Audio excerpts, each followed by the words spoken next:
All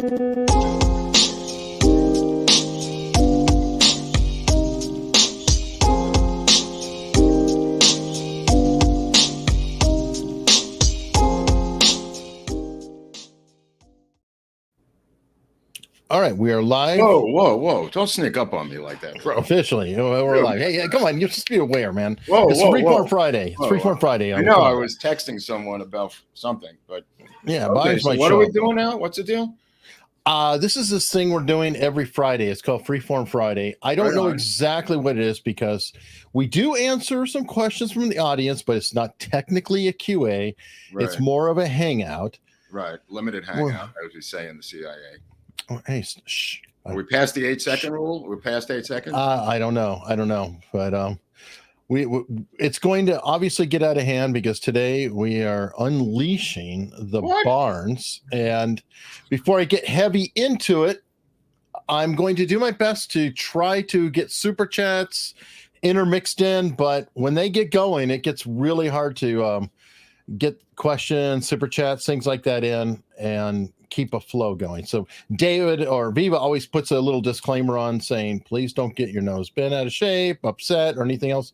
I will try to get to super chats. I might occasionally show them on the screen if it's not, requiring a lot of interplay. I deeply appreciate it. They help the show a ton. These typically go to yellow in almost no time. So they have new rules now. Well, yes, and YouTube has new rules. I'll bring in the Barnes to discuss that. Barnes, have you heard about the new YouTube rules? No. Okay. Apparently, and I can't quite figure it out. It's like something about in the first 8 seconds of shows, you cannot swear or say something profound. So it's very confusing to me. And Nate was talking about, he goes, he might be pissed off at Philly DeFranco because and the first thing he says in every show is, hey there, you beautiful bastards. And we're like, okay, well, does bastards qualify? About this one guy or I'm not sure. What is it about the 8 seconds? Is that like the advertisers may dip in and hear you saying, go fuck yourself, or? I don't know, but I was avoiding that one, Mark. I'm so sorry. I'm really sorry. I thought we were 8 seconds in. I'm sorry. Technical foul number 23, Groubert. Technical foul. Oh my God! I have to go to the penalty box. Yeah, no kidding. Well, good thing we have super chats coming in to help out here. Yes, Freeform Freaky Friday the 13th. Oh, yes. Lisa Mitchell's back. Okay, welcome back. She's the one who gave me the Three Stooges tie, which I should have worn today. I got this Three Stooges today. You know what? We'll do it when we get Viva. I'll wear the Three Stooges tie. All right. Speaking of which, he interviewed Roger Stone today. Who, Viva? In studio. Yeah. He did an in-person interview. He wasn't afraid. Right. He sat in a chair across from Roger Stone. From all accounts, I think he survived it. Wait, they both live in Florida, right? So I think so. But yes, David went to the local studio. Oh, local studio. Where's that? Oh, it's a nice. Yeah. I think that area. It's a nice setup. I was looking at it. It's got the good chairs, the SM7Bs lined up, a black on black background with the Locals disc there. I was wow. Barnes, did you get a thermos in the mail from Locals? No. A coffee mug? You get a free mug and a thermos. I mean, they sent me one back a couple of years ago. Okay, well, Hunley just got a couple for us. There you go. You guys may be breaking in big time. Yeah, we're getting into big time with Locals. We got some award or something coming up. There you go. Yeah. Well, you guys put up a lot of great content at unstructured.locals.com. Right. We were voted most likely to conceive, me and Hunley. That's a weird award, but we'll take it. What do you guys know about the history of Friday the 13th? I don't know anything, to be honest. I think it was a Pope or something to do with the religious. I forget the religious group, the Knights. The Knights Templar. They were all executed on that day because of betrayal from the Pope, right? Yeah, the princes and the popes conspired to take out the Knights Templar. So the old legend was that the last vestiges of the Knights Templar swore an oath to death to all princes and death to all popes, and that they later infiltrated the Freemasonry and other organizations meant to as a rebellion for the betrayal of Friday the 13th. Didn't the Bricklayers Union get created because of Freemasonry? Well, I mean, Freemasons were a legitimate, old school, Right. centuries old group. They were just infiltrated in the late sometime for sure in the late 1700s by organizations that were dedicated to a more democratizing principle. Right. So what's interesting is like the conspiracy theories about the Freemasons were actually spread by the royal families and the corrupt elites of Europe. Because the Freemasons were seen by people like the Empress of Russia and others as coordinating to take out royal power due to certain things that were taught through ritualistic methodology. The Masons used symbols and rituals that could transcend religions and language to try to undermine the institutional corruption of hierarchical authority in the form of royalty, whether it be Pope or Prince. At least that's the story. Right. Now, what about the Moose Lodge that Cramden and Norton belonged to? Was that linked to the Masons in the Honeymoon? That I have no idea. There's a Moose Lodge Shriners case in Pennsylvania that people kept pointing me to. Right. For Amos Miller's case. And there's just been this broad misperception out there that it was a case went to the Supreme Court. It was when can you regulate a private association? And people have misconstrued it to mean private associations are exempt from federal legislation. And it's like, no, that's not at all what that case actually stands for in the opinion of the courts, which is what matters for the most part. And so but that's my extent. I've otherwise never been a member of a Moose Lodge have you ever been a member like a Kiwanis or a Rotary or an Elks? My grandfather was part of a group called the Knights of Pythias, which was some sort of group that was mostly Jews from Eastern Europe who had formed together in New York, like their Knights of Columbus, the Catholic, the Jewish version of the Knights of Columbus, I think it was. Was the Knights of Pythias? Pythias. Yeah. Who's Pythias? Pythias, P-Y-T-A. I don't know. Knights of Pythias. And a man of little words. Yeah. Is that true? I don't know. Pythias. Oh, right. That's my attempt. I'll leave it back to the professional. Moving on. Right, and they all played pinochle. So growing up, I heard the word. What is pinochle? Pinochle is another card game that they all played was pinochle. My parents played that too. Right, mostly not women, mostly men. There were women who knew the game. Like every once in a while, my grandmother would have to sit in if somebody had a heart attack and died inexplicably from some booster shot in 1948. But the reality of it is, it was a male-driven game. The women played mahjong for the most part, or gin. They played gin rummy. The women played gin rummy. I don't know how to play that either. I played Rummy 500 a lot growing up. Okay. Eric knows. Really? Eric knows. Now, the thing about Roger Stone was that I don't know if Viva asked him this, but Roger Stone was with Nixon, according to Roger Stone, when Jack Ruby shot Oswald, and Nixon said, "I know that man. That's Jack Rubenstein," according to Roger Stone. I don't know if that came up in the Viva interview, but I doubt it. But I mean, I didn't see all the interview. Somebody asked, I brought up a couple times what I saw of it. I liked. I thought it was fascinating. It was funny to see David wearing a suit jacket. He dresses up well. Yeah, he's got like fancy suit clothes. Like you would never guess it because of the t-shirt and the rest. But he dresses high end. We're going to go down there at the end of March, hopefully, Eric and I, and we're going to investigate the entire Viva operation up close. Yeah. Well, we're trying to do a locals meetup. Maybe we could make it a combo event if you guys are in town at a particular time. In Florida? Yeah. The goal is to do the first one in Florida. I have to go. So, let me know the dates as soon as you can. Now, last week or the other couple of days ago, we did a show on gum. And it turns out that Chattanooga, Tennessee came up in the storyline. Really? Because, this Russian Jewish family purchased Topps candy and gum from Chattanooga, Tennessee, brought it to Brooklyn, put together baseball cards and gum into one company called Topps Trading Cards. Oh, yeah. And that came out of Chattanooga, apparently. I did not know that. I mean, I knew Crystal came out of Chattanooga and bunch of other things. Coca-Cola, obviously heavily based in Chattanooga. But I did not know that Topps. I remember those Topps trading cards, those baseball cards as a kid. Right. Yeah. My grandmother worked as a secretary, and she brought them home in Mass. And then when they moved to Brooklyn, and then the guy invented Bazooka Joe comic books with a comic strip with the bazooka gum named after the bazooka. I love that gum growing up as a kid. Right. Oh yeah, that's fascinating. Yeah, I missed that. Viva had a busy week because we interviewed Joel Salatin, who's the great farmer from Virginia, not far from your neck of the woods, Eric. Really? I thought he was Pennsylvania or something. So he's Virginia? He's Shenandoah Valley. Okay. So like you can actually go tour his farm. Right there in Virginia. I mean, fascinating. He's the guy who wrote the book "Everything I Want to Do Is Illegal." So he's got to be happy about Young Kim. Book Everything I Know I Learned on Acid for my birthday. So that's an interesting. Well, I always wanted to do a book called "Everything I Learned," a version of Roger Fulgham's "Everything I Needed to Learn I Learned in Kindergarten." Remember that book? Yeah. Except the reverse version of that, right? Because your parents drop you off with random authority that you've never seen before, total stranger. If you don't do whatever this total stranger tells you to do, they start escalating. First, they deprive you of pleasure. Right. No fruit punch for you, no cookies for you, no recess for you, no socialization for you. Then they start inflicting various forms of pain, social isolation. You have to go stand in the corner. And when I was a little kid, then they beat you.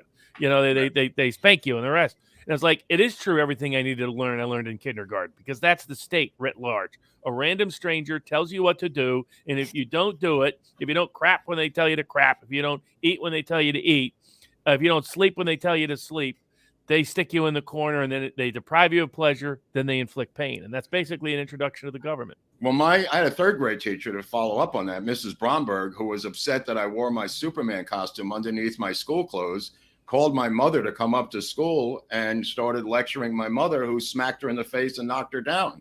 So that's when the parents started to fight back, Robert. Yeah, exactly. Back when we kids. Then I leaned into my friend Neely. And I said, "That's why I wear the Superman costume." And we just did you know that there was a whole Mr. Rogers thing about that? That Mr. Rogers like re-entered, like he had left PBS for a little while to try to explore doing an adult show. And then that was when, after Superman came out, kids started jumping off buildings pretending to be Superman. Okay. Yeah, that is a real thing, because they put in the costume package a year later. Remember, kids, only Superman could fly. Because my cousin Adam dove off the bunk beds into the brick wall one day. He didn't go out the window, but he was just doing it on his own with us. He tried to fly off the bunk beds, but kids were jumping out the window, right? Yeah, and so he came back and actually did his show for a little while to try to discourage kids from making that mistake. So that was a whole fascinating documentary on Mr. Rogers. It was pretty decent. Amazing dude. Oh yeah. Obviously, sweet. Saved PBS when PBS was about to get wiped out in 1970. Did a whole big presentation in Congress. Maybe that was a good thing. Maybe I was going to say, you can't do everything right. Yeah, exactly. We were talking about. We did an episode. It ended up on Tucker Carlson's dad running the Corporation for Public Broadcasting and Voice of America. He ended up running. Well, you know what else he's in? He makes a cameo in that, like either Showtime or HBO. The drag, the woman who was actually tranny, was a guy dressed up, who identified as a woman, sold that weird car. I don't know if you remember that weird car from the 70s. Dick Carlson ends up in there? Yeah, he's the one who outed the guy. It turned out he was the one to out the whole scam and all the rest when he was a Southern California LA reporter. On-air personality here in LA on Channel 7. He did on air until he said a couple of F-bombs by accident live, and his career was a little bit short-circuited by his mouth. Yeah, I was shocked. I was like, hold on a second. Is that Tucker Carlson's dad? And he just makes a cameo throughout the whole middle of the movie because he met the woman and he was like, I'm not sure this person's always been a woman. And that was the beginning of the Well, don't forget Frank Gibney is the son of Alex Gibney, who was CIA Frank Gibney at Newsweek, who ends up in Taxied to the Dark Side, that Iraq War movie that Alex Gibney did. His father is in a lot of that. So apparently these CIA dads like to be in movies. They like appearing in these shows. Oh, of course they'll do. Well, I mean, that was one of the things that you flagged about it was how many of these guys keep popping up in Hollywood in one way, shape, or form, or want to have the little screen. Because I think it's the new novel. Because in the old days it was LeCaire and the guy who wrote the James Bond movies and E. Howard Hunt had a novel. Every guy wanted to be a novelist, and Frank now Burgess. I think it advanced to movies. It went from novels, as did the culture. Yeah, which makes sense. Paul Ryan somehow's got a book out. It's like, who cares? Who's buying Paul Ryan's? If that isn't the biggest money laundering scam these days, giving these sweetheart book deals to people for millions of dollars. No, millions of people aren't buying Paul Ryan's book. They could care less. It's going to be think tanks and front groups that buy it to promote it up the food chain. Like what was fascinating is they ratted themselves out when they attacked Trump because oh, look at Trump buying all his books for his son. And it's like, that's because that's what you guys do all the time. You guys do it on a major institutional level of doing it. It's interesting. Yeah, William Turner, the ex-FBI agent who did a book on the RFK assassination, they found the books in a warehouse in Queens that they were stacked up by the publisher, and they went to seize them and they destroyed them in a fire on purpose, the actual publisher. And that was like in the 80s, Robert. 78, 79, rather. Yeah, they probably insured them and counted them as sales because that's one of the scams. There is a New York Times best-selling list scam, and I didn't know it'd been going on since back in the 70s. I had the guy who owns all the Batman stuff on, but he had talked about that before, that he was representing the publishers and tied to the people, and he found all these peculiar warehouses full of books, and if you sell the books in a particular place or particular time, it will enhance their placement because they don't count every sale out there. So if you see somebody's book and it's the number one selling book on Amazon, on Amazon, not an Amazon number one bestseller. They're two different things. Right. But if you see the number one book on Amazon, then that damn book is moving. Robert, we may be able to find out about this. I have a deal coming up with Macmillan. I may need a lawyer to negotiate this deal. But for us, we could find out other things in negotiating this deal, Robert. So I may have to call you as a lawyer for this particular Macmillan deal. I think we could find out some other interesting things. The Dale, that as somebody in the super chat mentioned, the car I was talking about was the Dale. What's the Dale? The Dale was that car that was invented in the 70s. Oh, weird. And that's the one that Tucker Carlson's dad outed the whole scandal. Oh, weird. Because it turned out there were multiple levels of scandal. The not just that the man was now a woman, but a whole bunch of other things. We did an episode last week on Jim Braden, who was arrested in the Dow Tex building in Dealey Plaza the day of the assassination.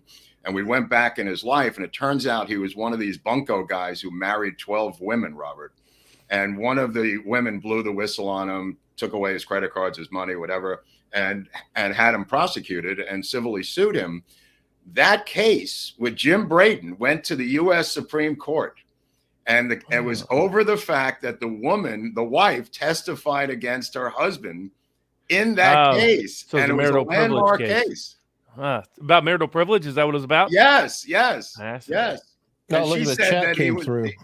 The car was called a Dale. And not only that, the man dressed up as a woman was wanted in multiple states for multiple frauds. And here they were prominently pushing a car, right? Like here as a CEO creator, and here they were secretly wanted in multiple jurisdictions under their male identity.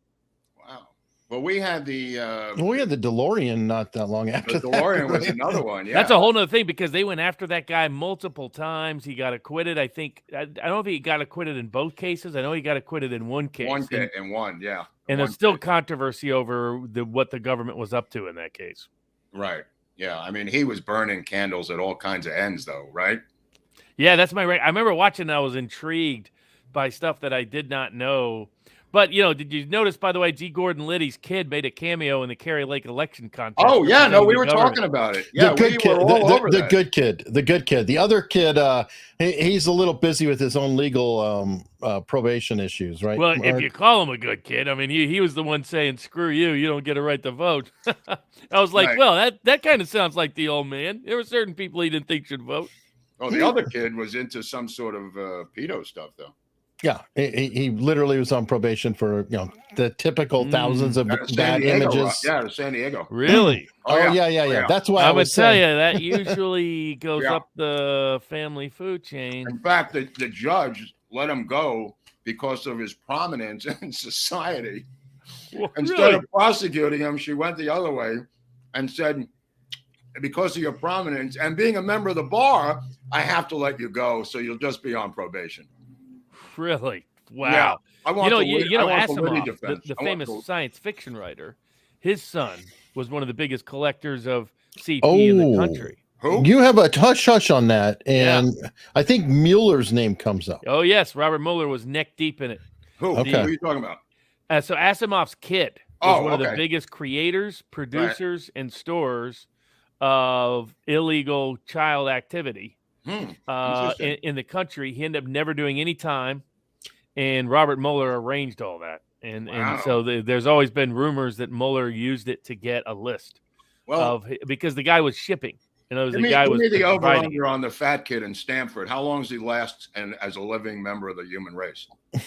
Who's that? The FTX kid. How many months does he live? What's the over-under? Because he started to give interviews, which I said is going to be the cutoff as to the length. Dude, he has a Substack now. I know. No. I said this. This kid is on a death wish because the more he does interviews, the quicker his life's going to end. So I wanted to know, as a gambling man, that's why what's the over-under, Robert? I mean, the only thing with him is he may be clueless about his own connection to certain people. And that may have come through his parents, and he may still not understand how, why he got the favorable treatment he got all the way through.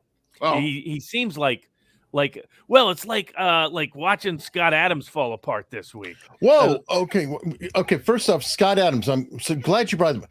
I did not know that Scott Adams married an Instagram influencer who I get a 21-year-old or whatever, right? Well, like 20, 21? Who's this? The cartoonist? Yeah. Well, apparently, right? The Dilbert cartoonist. Apparently, she married him. And apparently it was like banging the help or something. I mean, it was like banging Andrew Tate. Andrew Tate. She's banging Andrew Tate. I'm just finding this out because somebody pointed out to me that that is, man, I feel bad for Adams. I mean, but come on, you can't marry an Instagram model when you're 60-something. Oh, come on, he wrote Loser Thing. There was one that showed up. I mean, that's you're just asking for trouble. There's one who showed up at the FTX house. You can't marry him. The fat kid had one show up at midnight, Robert.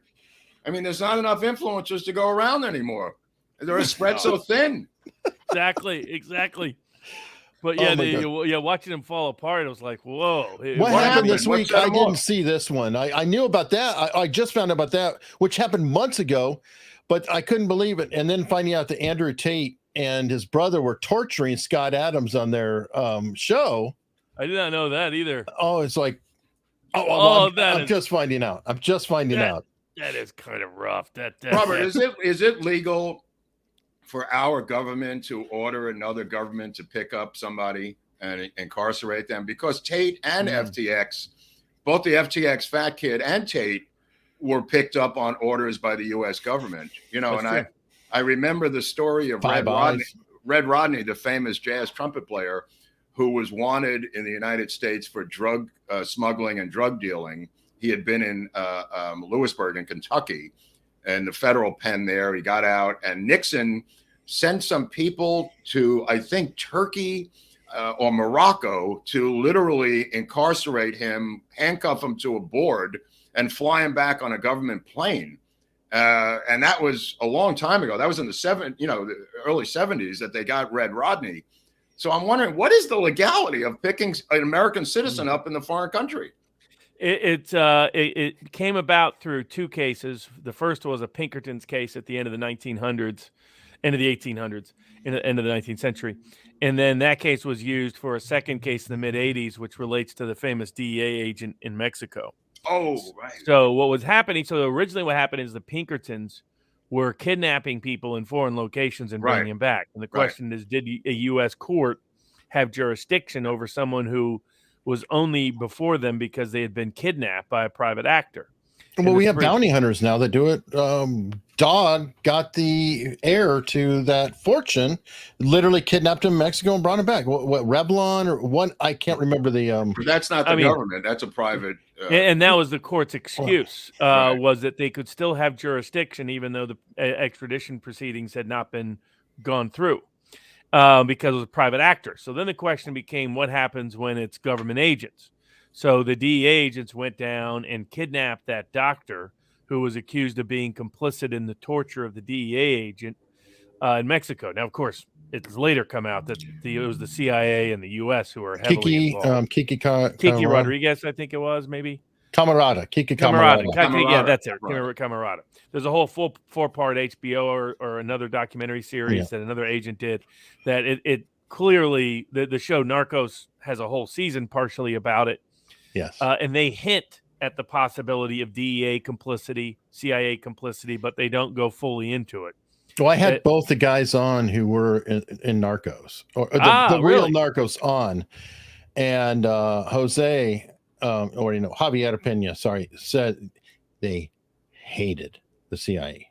Hate the CIA. There's a major problem between DEA and CIA. Mike Levine also hates the CIA. And some DEA agents had to have been complicit in Kiki's kidnapping, because for them to know exactly when he was going to be, where he was going to be, all the rest, and so so there's that sort of backstory. But what happened is DEA goes down, they kidnap the doctor that was supposedly part of the torture. It goes all up to the U.S. Supreme Court. The U.S. Supreme Court issues a split decision and says that a government agent acting outside the U.S. is not acting in their government capacity. So that they're just like the Pinkertons, and it's a private kidnapping. What that means is if you're an individual and some marshal shows up and says they're going to escort you, you can defend yourself under the self-defense laws of that government, because he doesn't have government authority until he's inside U.S. air jurisdiction. But typically, the ordinary person doesn't know that. A lot of people get deported to the airport where the U.S. Marshal and the FBI are waiting for them, and they don't realize that they could resist until they get to U.S. territory. So El Chapo could have battled Sean Penn when he went down to interview him for Rolling Stone, you're saying? God, I wish he did. Exactly. The fact Sean Penn is still walking and talking.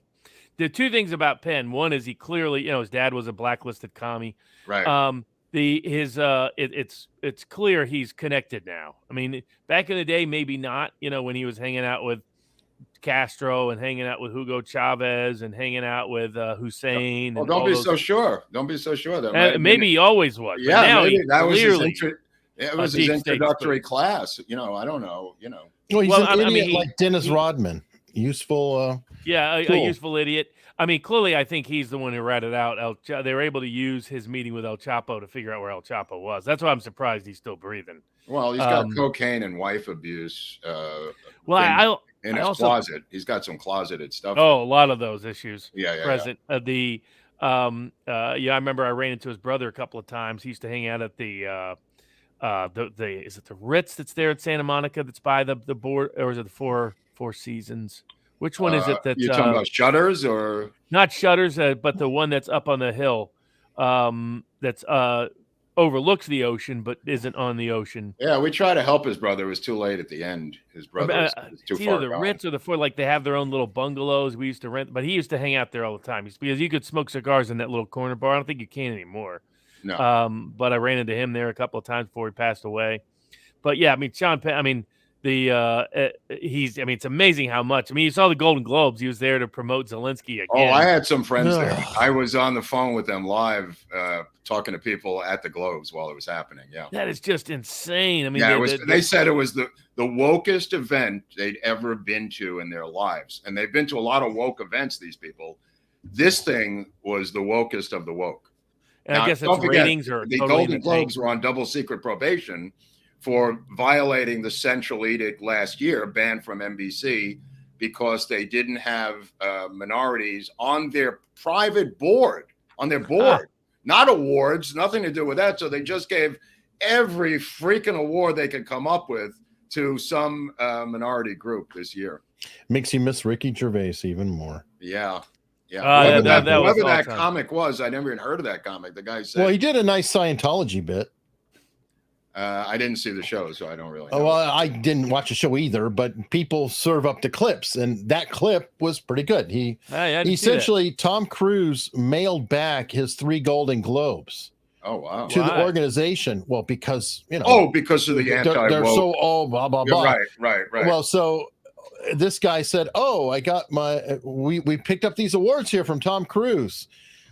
I think we should probably see if we can trade him for Shelley Miscavige. It's a great line. I'm sure he doesn't know anything about it because that is so inside. Somebody wrote him that line. But it was still, still enjoyed it. It's a good line. It's a good line. Speaking of, so somebody did ask a super chat earlier. Then I never really thought about it, but can we explain the deal with Lex Fridman? He seems to have come out of nowhere, and I don't know. Well, he's MIT. It's probably MI6 and MIT. I thought, isn't he another Rogan product? He kind of is a Rogan product. He's MIT, but what's really weird is Nasir, I think it's Nasir Talib. Talib went off on him. Now, really? Talib is famous for going off on a lot of people. Yeah, I mean, Talib blocked me because when he started going nuts during the COVID stuff, I was like, what if the Black Swan is you? Nassim, what is the Black Swan is your misunderstanding of what's going on? Getting back to Scientology, we just had a former member pass away, and I think it would behoove us to at least mention that Lisa Marie is dead, the former Scientologist, probably from a booster. She did a lot of booster commercials. She was a big booster advocate, Robert. Oh, yeah. And now, again, suddenly dying, not of Scientology, but of a heart attack. And I get people were saying, runs in the family and all of that. And I get that. So it wasn't substance abuse? There was substance abuse in her history. Yeah, there was. Okay. There was there's that too, obviously. Yeah.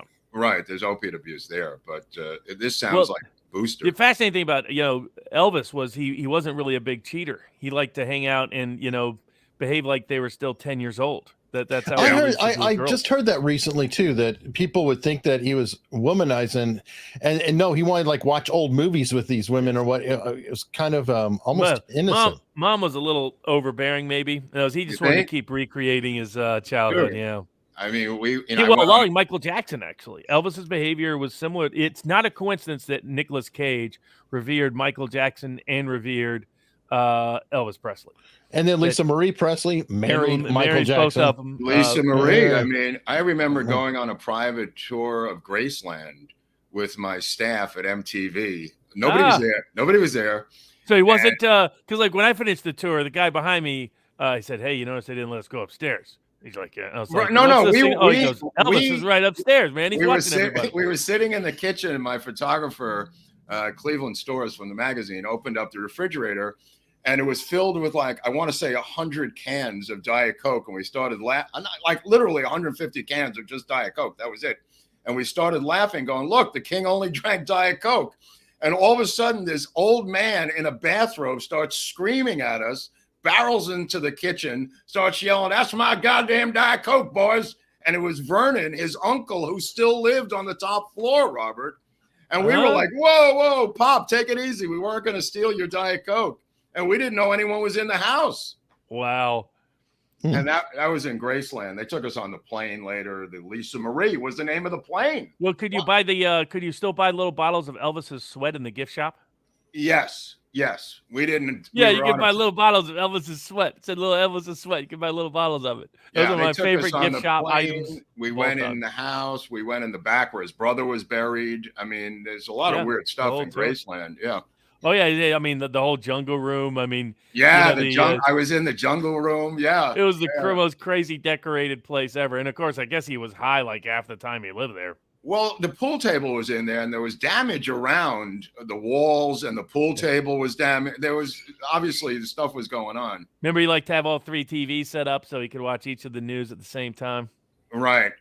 Yeah, I mean, he would shut down the movie theater and just go in with Anne Margaret and watch a movie. They'd buy him out and just bring in peanut butter and jelly sandwiches. Yeah, I mean, he ate meatloaf every day for 6 months straight. And then everybody else had to eat meatloaf because everybody else was whatever was Elvis's diet was their diet. That and fried peanut butter and jelly sandwiches. Wow. Peanut butter and bananas. Bananas. Yeah. Peanut butter and bananas. Wow. Well, I mean, she's gone. But I wanted to ask you about Brazil, what's going on down there, how they're arresting these people in mass levels and injecting them with the vaccine, Robert. Have you heard anything about this? I haven't heard about the vaccine part. I mean, I know that, it looks to me like Lula's going to use their version of January 6th for the same purposes. He's going to purge the security forces of any Bolsonaro supporters. Right. Well, he's been on the phone, from what I understand, with an obscure figure in Washington named Obama, who has been burning up the phone lines while Bolsonaro is, in and out of Mar-a-Lago and hospitals talking to somebody else. I think it was Greenwald who said that the rumor was that he may have cut a deal to leave Brazil and to diminish trouble as long as Lula didn't prosecute his sons. It could very well be, but I mean, that's just a rumor. They've arrested and injected, like, I want to say 12 to 1,300 political prisoners so far. And they issued a letter today demanding the prisoners, demanding that somebody come down and save them. You know, I was unaware of that. Yeah. The letter went out today saying they're being tortured. So, that sounds like Brazil, unfortunately.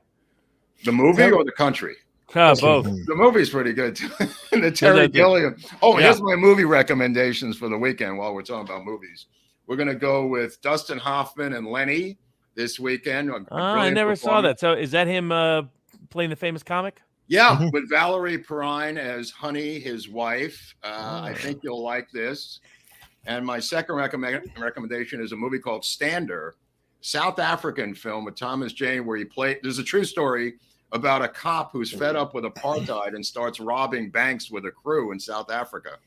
Two highly recommended films for the weekend. Interesting. Yiddish word of the day. We'll get to that later. Well, we'll get Pasha. Pasha, we're depending on you. Yeah, no, but I mean, Viva did that Salatin interview, then he did the Glenn Greenwald interview, then he did the Roger Stone interview. So he had a busy couple of days. Wow. Yeah, I think it's cool about the studio. I'm not sure how that's going to break out or what's going on with it. So the studios in Florida and locals members can use it for interviews, or apparently, I mean, I guess so. I mean, I know they got it set up, and I don't know how they're going to have people use it. I know they wanted it to be a content creator space. Right. So well, he had camera people, so they have people staffing it. Yeah, well, because I think Ruben is going to shoot his show there permanently. Right. Okay. All right. Well, I see what you're saying. Right. I think. I mean, I'm not certain of that, but that was my impression. That makes sense. Right. Well, they were on at the same time, so that hasn't worked out yet. Let's talk about documents, Robert, because people keep finding documents in weird places of politicians' garages and Corvette Stingrays. And what do you make of this whole thing? Is this what we predicted a year ago, that he'll be done by January 20th? I don't know. I mean, I think my take on this particular one is that because it undermines the prosecution against Trump, that this is somebody on the inside that doesn't like the prosecution of Trump. And that they somewhere along the way got wind of the documents and leaked it. Because, I mean, this has been known now for several months. I mean, it's probably got to have been known for several years. Of course, he knew he took stuff with him. And he's, stashed it all over the place. But stashing it in the garage next to the Corvette was particularly embarrassing for them. So that's my take. They're speculating, because my view is if they're going to try to push Biden out, they'll go at his kid in ways that doesn't require them to help Trump. Whereas this method, this basically kills their ability to prosecute Trump-related documents. They almost Dershowitz had the same take. I just think I always thought it was a bogus case, but now it's a self-evidently bogus case. You're saying the two cases will cancel each other out? Yep.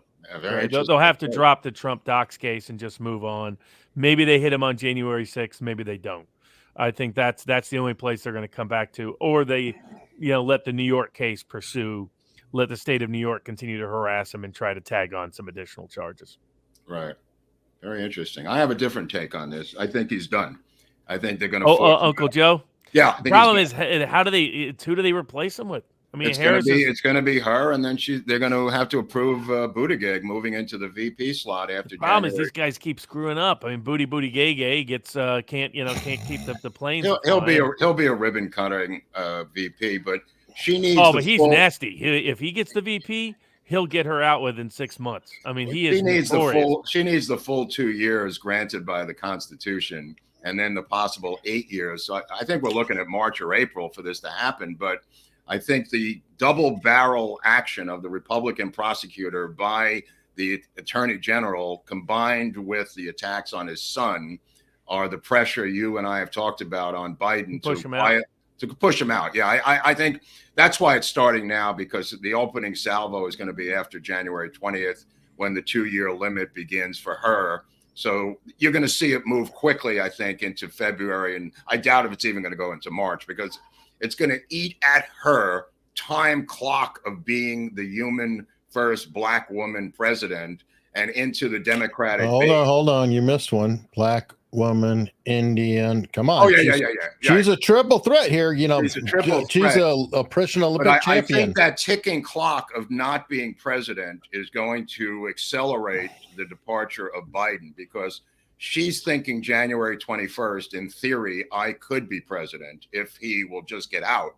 And I think it's going to escalate after January 21st, or at least I had predicted 2 years ago that was the extent of his administration, was the 2 years.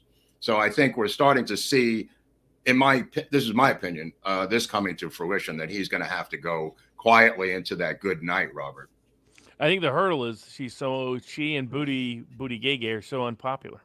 That's right, the funny but part. If they hang the Ukrainian war around his neck and wipe the slate clean and the economy, she comes in on a 2-year or 1-year honeymoon of the media with no attachment to him. He's gone, takes the baggage with him. The 2024 primary convention is wide open. She's a sitting president, so she's got a certain amount of power. It enhances the female Black Democratic base, which is the base of the party.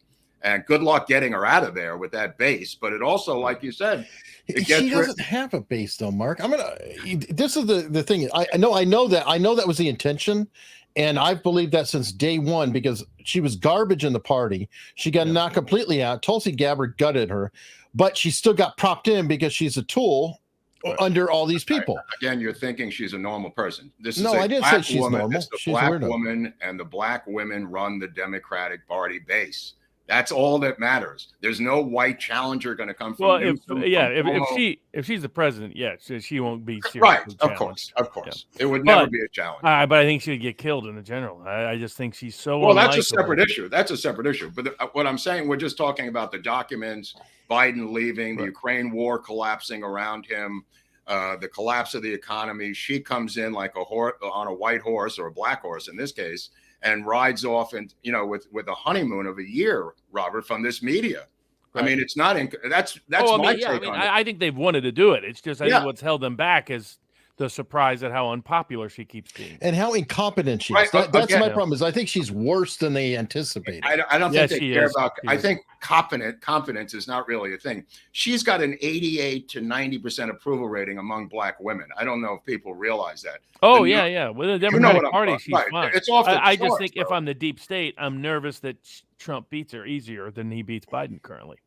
Right. Well, maybe she's not around for 2024, but I'm talking about now for the 2 years, Robert. Well, that's why I think they need a two-step plan. That the problem is, if I'm a deep state operator and I want to replace Biden, both Harris and Booty Gay are unpopular, but also they're both very good infighters. So I have a double lever. It's like, okay, I would really just like to get rid of all of them and stick some nameless, Macron type personality in there that they thought Booty Gay was. Right. But the problem is he's such a incompetent. I mean, the latest FAA problem this week with the planes being grounded, the guy just can't do anything right. He just keeps showing pictures of him as adopted kid. He cares about that gig. I just think he's. Oh, he doesn't at all. He just wants to be president. They don't rule out Beto. I mean, they could always reach down and get Beto. Yeah, but Beto O'Rourke, bring in Beto. All white males are ruled out. They're done. That's true. Dinosaurs. They're dinosaurs. They're done. The question is who they can get female thing. There's only two: Michelle Obama or her, in my humble opinion. Well, Michelle Obama hates politics. Right. So it's not her. It's going to be this woman. Kamala Harris. I just want to get. Well, the other choice. The other choice is always Condoleezza Rice. Again, what they should do is make Condoleezza Rice the vice. Whoever, if they make somebody a sneaky vice president, then they've had. Then that's when I think the plan is afoot. Right. Because I think they don't plan. Well, if you cross party lines, then it's really afoot. Really, if you go to the other party, If you're the deep state, you kind of want you don't want Kamala Harris to be the top of the ticket 2024, but you don't want Biden really to be the top of the ticket either. Right. So you're stuck. Right. Okay. So how do they? I think that's why now Biden picked her. I think Biden picked her, despite Dodd and everybody saying don't pick her. I think he picked her because he saw she's more unpopular than me. She had to drop out before Iowa. They won't be able to replace me because she makes me look smart. Well, I thought she was a product of the Clinton crime family, and that Biden was a product of the Obama group. And I think it was a split the baby situation originally. Well, I mean, Biden is part of he's a connection of the old school Democratic political corruption. Right, but he was also Obama's stooge. Oh, Obama's guy, yeah. Right, Absolutely. and I think but Obama, I think Harris was linked to the Clinton family in that regard. In part, yeah. Well, and the deep state types all wanted her. Yeah. But I thought he would never pick her, and then I always wondered why. But watching how she has remained unpopular, it's like, that wasn't a bad move by Biden. He's actually bought himself insurance, because I think they would have removed him sooner if his vice president was more popular. Well, I also not sooner than January 20th. I mean, the soonest is January 21st. It has to be the 21st, Robert. It has to be for the 10-year thing. Yeah. It's got to be the 21st to give her that option. Here's one from Little Rock. I wanted to get it in there. I mean, it's a very high dollar super chat, and I tend to acknowledge him. What, Mark? No, go ahead. Anyway, I see it differently, Robert. It's for Barnes. I think they're planning on indicting Trump and saying they didn't indict Biden because he came forward with the documents on his own without need for a warrant. I don't think they're ever going to indict Trump on those documents. They don't want the world to know what documents Trump was storing. That was all about getting the docs back and trying to figure out what Trump had and what he didn't have. Okay, I've said from day one they were never going to indict him on those docs, because the problem is Clinton was worse with documents. Obama was worse with documents. Biden was worse with documents. Everybody in D.C. knows this. This is not a big secret in D.C. So, and unlike Biden, Trump could declassify. Unlike Biden, Trump could declare them private records under the Presidential Records Act. That's the problem Biden has, is he was vice president. He didn't have legal authority to declassify most of the time, unless he was the original source of classification. And he did not have the Presidential Records Act authority to designate the records private. So he's got less of a defense. Plus, Trump had his documents in a SCIF facility. Biden didn't. Could he have declassified these documents in October? Yes. Okay. I just want to make sure I get that on the record. As soon as he was president, he could have. Right. I'm just saying, I'm picking October for just a So in that sense, it was a past crime, not a current one. Right. Okay. And somebody's asking if you found anything on the Vegas shooting yet. I mean, that's me really still a work in progress. You're talking to me or Robert? Barnes, but you too, Mark. I mean, whatever. People are asking. I mean, I still think that there's to know the rest of that story is going to take years of information that hasn't come forward yet. Absolutely.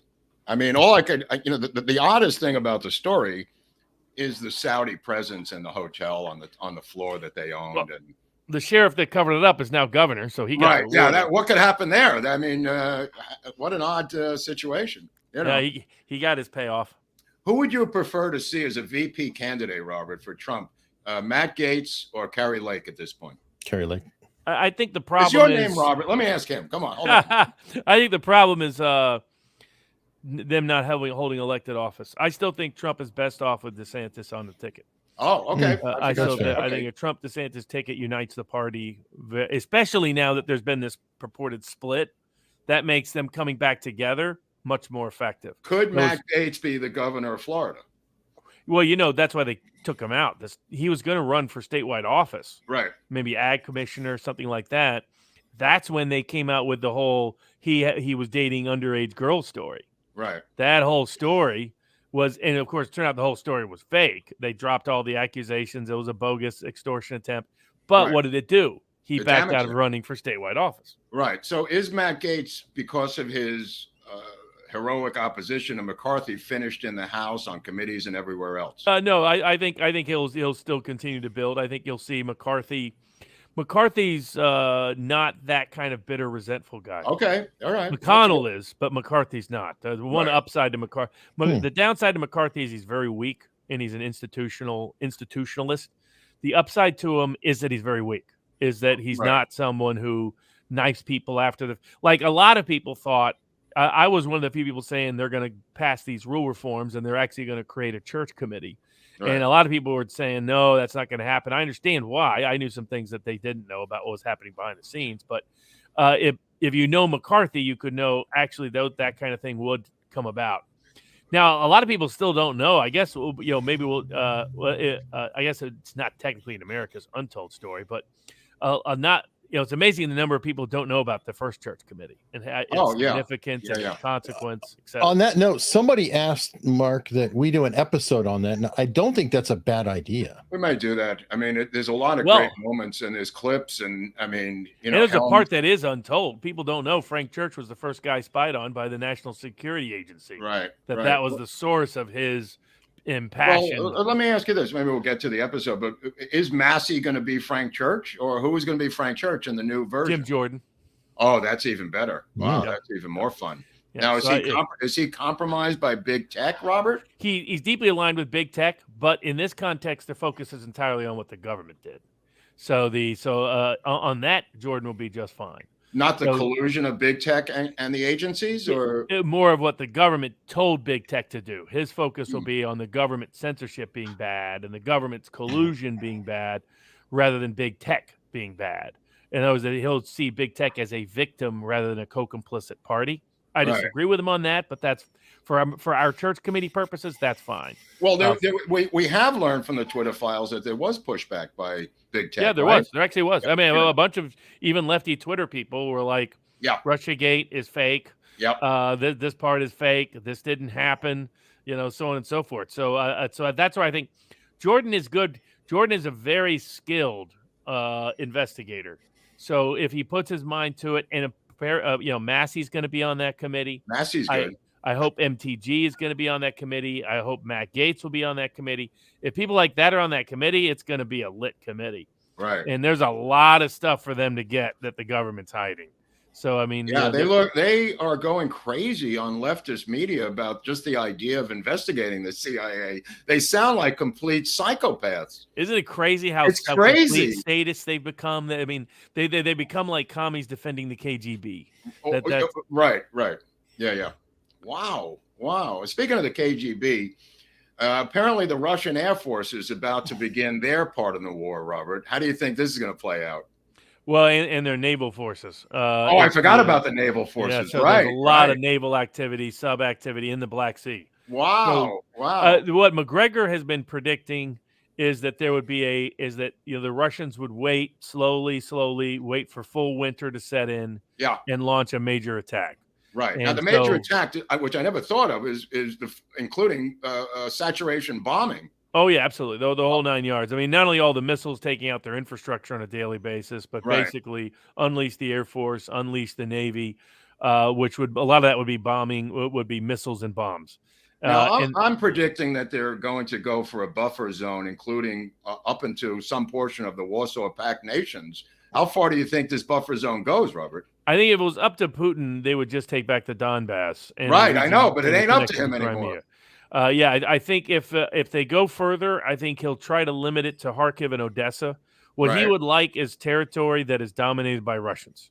Right, but they're talking about a 10-year campaign, Robert. They're willing to keep going and take it all back. Right, I mean, I think they may. But they don't. That's going to be a nightmare to manage. Once they get into true Ukrainian territory, it's going to be 1920s all over again. You're going to have terror campaigns against. I think that's what he wants to avoid. Like the Chechens, he was able to go in. There was a part of him that thought they could reunite, like the Chechens ultimately reunited with the Russians. Okay, so if he ends this campaign in June, let's say, he's back to square one, Robert. Well, NATO comes right up to the border and starts over. What he really wanted was just the Donbass back and Crimea protected. Now he may add Odessa. If he adds Odessa, then what's left is a Ukraine that is a landlocked country that doesn't have direct access to the Russian border because there'd be a big Donbass, Kharkiv border. There'd be a land border between it and Crimea. If they add Odessa, then they would control the entire Black Sea along with the Azov Sea. I think from their perspective that they're fine with if the rest of Ukraine became NATO, they could care less. It's the constant humiliation and threat. It was partially the threat of NATO presence on their border through that particular part of Ukraine, the Donbass region.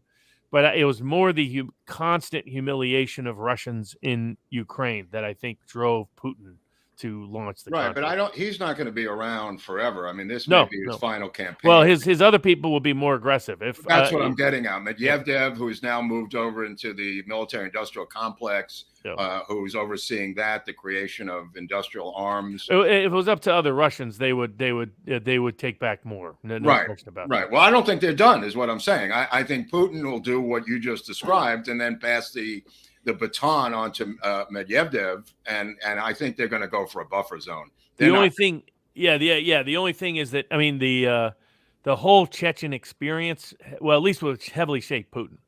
Putin learned from it. Don't try to occupy lands with people that hate you. Right. Now, he found a way to cut a deal with the Chechens that they were able to get things done. And I think he once thought he could with Ukrainians, but I think that has mostly sailed. I think that Ukraine has been dipped in Russian hatred now for 3 decades, particularly central and western Ukraine. Well, I think Georgia, Poland, and Romania are in trouble. I'll just leave it at that. Yeah, I mean, that's always possible. I mean, and we'll see how all the rest of it. I mean, the Romanians, part of the Tate prosecution, I think, is because Romania wants part of Western Ukraine back. That's right. It's part of Moldova, and it's a Romania. And he started opening his mouth about that. I can't believe it's about stuff he said 10 years ago. No, it's not about girls who are going out to get pizza.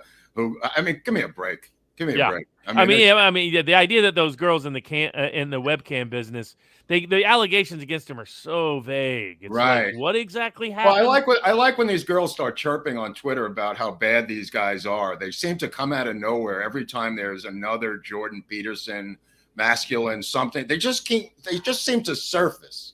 On the Twitter about how these incredibly and this includes Trevor Bauer of the Dodgers. It includes Jordan Peterson, Tate. There's the attempt to demonize particular character. The word is demonize. I want you to remember that word I just made up, because that's that. And there's also a word that I made up called mansogynist, which is the opposite of misogynist. 2 new words I created today. But go on. Yeah, no, I mean, obviously they said some things that would be difficult to explain at a trial. Right. But all those things that, from what I've seen so far, are very old. So it's like, why now? And we know the U.S. government requested it. And what he's been escalating about is talking about the war, not talking about women. Right. What is his business? I don't. It was a webcam business. Webcam business. Yeah. Right. So before OnlyFans. So I don't know how much his business has survived OnlyFans, but maybe they integrated OnlyFans into the business. But right. I'm obviously not a fan of that business. And I've told the OnlyFans business, which seems to empower women to do whatever they want in a kitchen in a. I mean, I get it. I just wouldn't, I myself would not own a webcam. No. I'm not saying, but there are women who have said it's the greatest thing ever happened to them for empowerment. What I don't think it is necessarily disempowering, as some suggest. Anybody familiar with that business knows the women mostly run that business. Yes, that's what I was getting. It's good for safety too. I mean, there's a lot of reasons that it's powerful. Yeah. There's a lot of empowering portions of it. And I'm sure a lot of women made money, and they are still making money with Tate. Yes. And all other. I don't know if you've seen the other women that are accused. Like, they're both like models. Right. Well, didn't some just come out and deny making the statements? A bunch did, yes. Okay. So that's where it's. I'm just skeptical. The U.S. Embassy suddenly requests investigation into Tate at the time that Tate's being more politically critical of a conflict that Romania wants to get involved in. Right, which gets me back to the fat kid, because the Bahamians picked him up under the auspices that he violated Bahamian banking laws. It was never revealed what those charges were. There were no, and then all they had to do was put him in a Bahamian jail for 3 days, and he was begging to waive extradition. Exactly, but I never heard what the Bahamian charges of banking fraud. Well, what's funny is people were naive about those jails. They're like, aren't there like nice soft jails in the Caribbean? Oh no, there aren't. Caribbean, my friend. In parts of Europe, there are, yes, but not in the especially Caribbean. In the Scandinavian countries. Those are plush. Oh yeah. Some of them. There's a Swiss. I had a client that was, basically at a hotel in Switzerland. Yeah. The ones they call detention facility. Yeah. But in the Bahamas, they put you in with the hardcore, and you knew that kid would crumble in 48 hours. I recommend Get the Gringo with Mel Gibson. Yeah, it was pretty decent. Yeah, you like that, didn't you? On that note, by the way, that shows that McAfee actually was a pretty tough son of a bitch. Yeah. because he was Oh, fine. absolutely. He was fine in those jails in Dominican Republic and the Caribbean. He was like, hey, making friends and probably dealing. Well, he looks like a drug dealer, mobster, half crazy guy. Did you see that latest the documentary that features you, Eric? Mm-hmm. I mean, man, I didn't realize how crazy. It's the reflections of Eric that are That's featured. right. Yeah, only it reflected off the glasses, right? He reflected well in the documentary, Hunley. Well, I'm moving up because with Carol Baskin, I had my shoulder and an ear cup appear. So then with McAfee, I snuck in through the reflection of his sunglasses. Eventually, my face will be on Netflix, like unadulterated. You will be the face of Netflix at some point, I predict.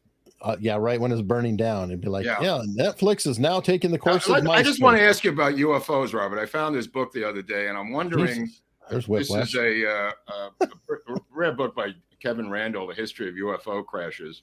Highly recommended book of the week. But Tucker's been covering this UFO phenomenon with these TikToks and the U.S. fighter planes. And what is going on here, in your humble opinion, in terms of UFOs and the government today? Oh, the UFO thing is something I've never figured out. So I love the X-Files. You know, Richard Barris has given his UFO experience. So have I. We've had an episode of my experience with a close encounter. I've never run into a UFO to my knowledge. So I just, it's an area I know very little about. I know from what Barris described, what he saw could not be explained by modern military in anywhere in the world.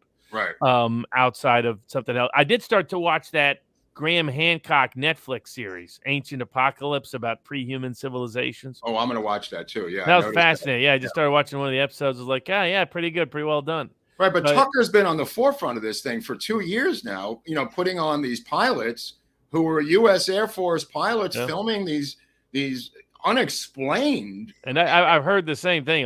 There's a good number of pilots that have seen and witnessed something that doesn't have an alternative and filmed it. Not just witnesses; they have the film footage from their own cockpit, Robert. And the government is giving up ridiculing them now, realizing that the amount of money to train them is not worth drumming them out of the Air Corps. So they're allowing them to do interviews for the first time the past couple of years, anyway. I think back in the day they were convinced it was some sort of commie thing, and now they know that it ain't commie no more. No. But I have no idea. Beyond that, all the UFO experiences, all the other jazz, I don't. It's not a topic I know a lot of knowledge about beyond the X-Files show.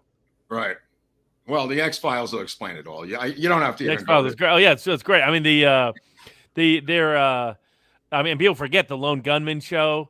That's right. The first episode was what happens. Did you ever watch Time Tunnel as a kid when they went into that? They ran into that time machine. They would go back in time. What's it called? It was called Time Tunnel. No, I don't think so. Oh, I think it was an ABC primetime show called Time Tunnel. They would run into this circular thing, and they have episodes. They'd go back in time. Always a fun. A lot of the X-Files guys were big Alex Jones fans. And okay, a couple of them were friends with him. So is the Beavis and Butthead guy, Mike Judge, that did The Office. And all Mike that. Judge and Alex are friends. I mean, they were here in Santa Monica doing some hijinks a couple of years ago. Yep, with some friends of mine. Don't they both live in Austin now? Oh yeah. And in fact, apparently Mike Judge always did. So Beavis and Butthead, King of the Hill for those people out there watching. Well, you know why he had to come here for MTV to take meetings. Office Space, man. And then Office Space, the great Office Space, man. That is still all-time classic. There's so many great classic lines in that. You're not wearing enough flair. I really need those. TP-39 or something. You may want to. Is that like your boss, Eric? Does your boss sound like the guy from Office Space? Yeah, they can. Yep, including the manufactured quaint, is which I call all those corporate cities. Yeah. What? I just call them manufactured quaint because it's like in the middle of nowhere. All of a sudden, you have tall buildings going up around a corporate environment. And Right. It's just city, just add water and it just grows. Yeah. Like Reston, Virginia, Herndon. We did a big homeless count downtown here in LA yesterday for the new mayor. And they came up with, this is always an undercount. I don't think there's ever an overcount of the homeless, but they came up with 77,000 the other day who are around town, unhoused neighbors, as we call them. So they say 77,000. I presume it must be 110, 120,000 if that's the count they got. Yeah, we actually have a Scientologist mayor now. Yeah, Scientologist and lesbian Coke bottle communist former Black Panther mayor. You got a lot of hyphens there. I mean, this is a hyphenated. It's like Kamala. mayor. You can't just go with one, Mark. You've got no. And I believe that they have a police chief here, an older white guy named Michael Moore. I think she's in a search desperately for a Black lesbian police chief who's going to appear out of the blue next week, because the sheriff appointed a Black woman immediately to be the head of the sheriff department by federal law in LA. I guess you have to. Now, he's the sheriff. I don't know who she is, but this guy, Michael Moore, who is the white chief of police, his days are numbered. They had 3 shootings in 1 week here in LA by LAPD. And they had to have press conferences all day to explain these totally justified shootings with cameras. You know what I mean? Drop the knife. What do you think about the Texas guy shooting? Which one was that? The one where somebody came in to rob a store or rob a restaurant, and they were robbing everybody, and then he came from behind. Oh, I didn't see the footage. I heard the controversy is he apparently gave him a kill shot while he was on the ground. Oh, I didn't know that. I didn't know that. And so the issue is whether that is within the realm of self-defense. Like a coup de grace. We're gonna find out here, because what Michael Moore said yesterday in LA, there were 3 body cam, perfectly covered body cam, drop the knife for 5 hours, police interactions with psychos.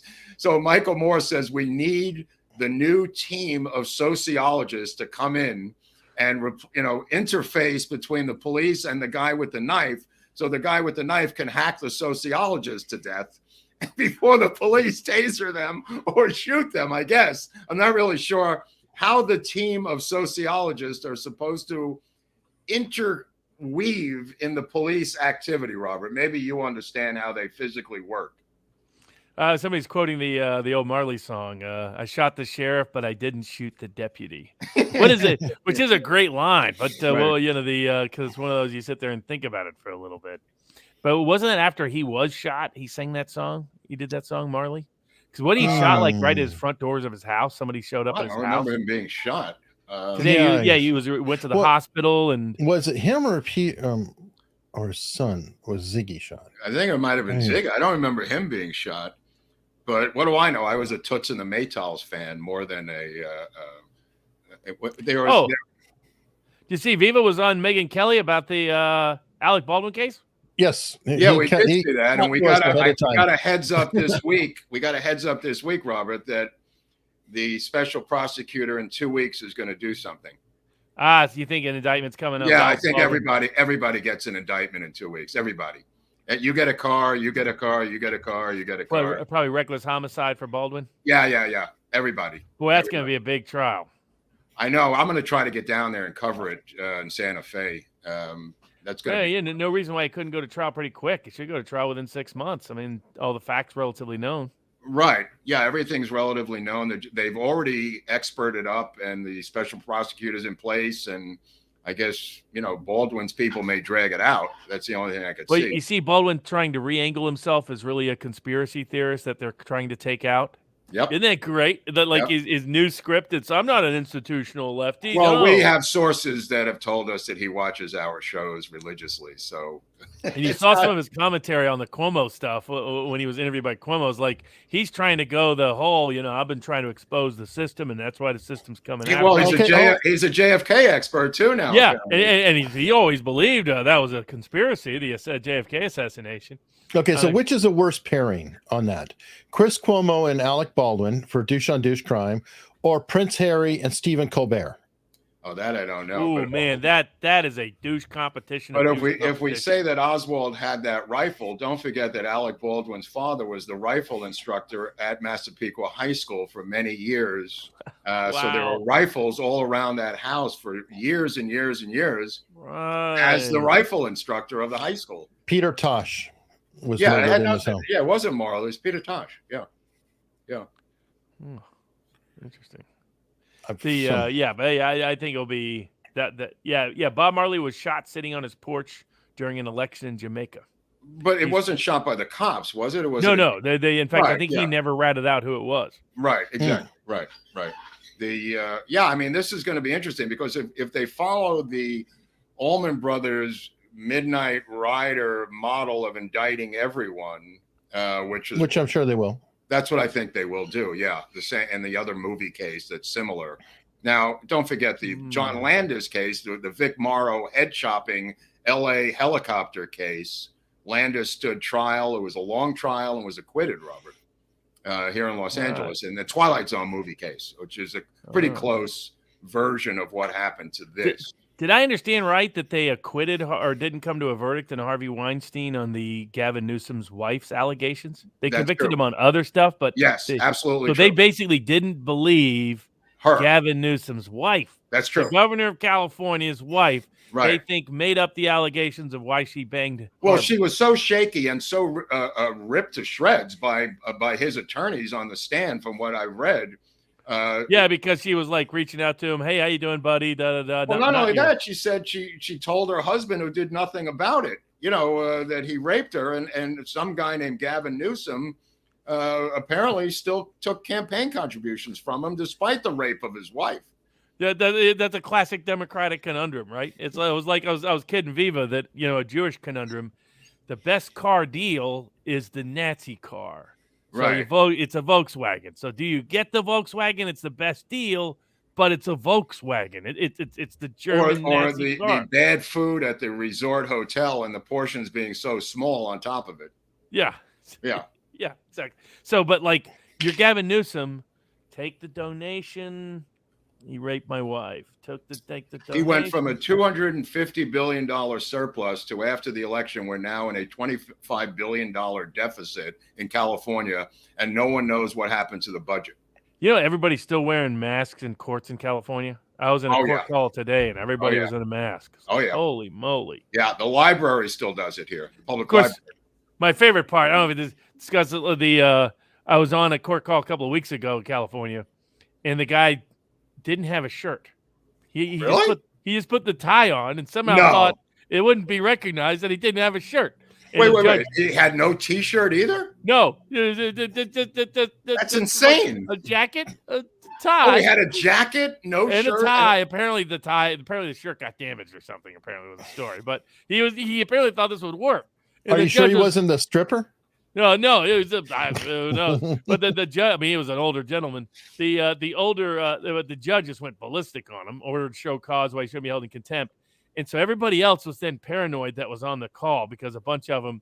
So he goes through a couple of lawyers, he gets to number 4, and all you can see is the lawyer's head. And he's like, why can't we see the whole thing? He's like, I don't know, Judge, my camera's not working. He's like, why don't you keep working on it? He's like, I can't. And of course, the guy didn't. He goes, okay, I don't have a shirt and tie, Judge.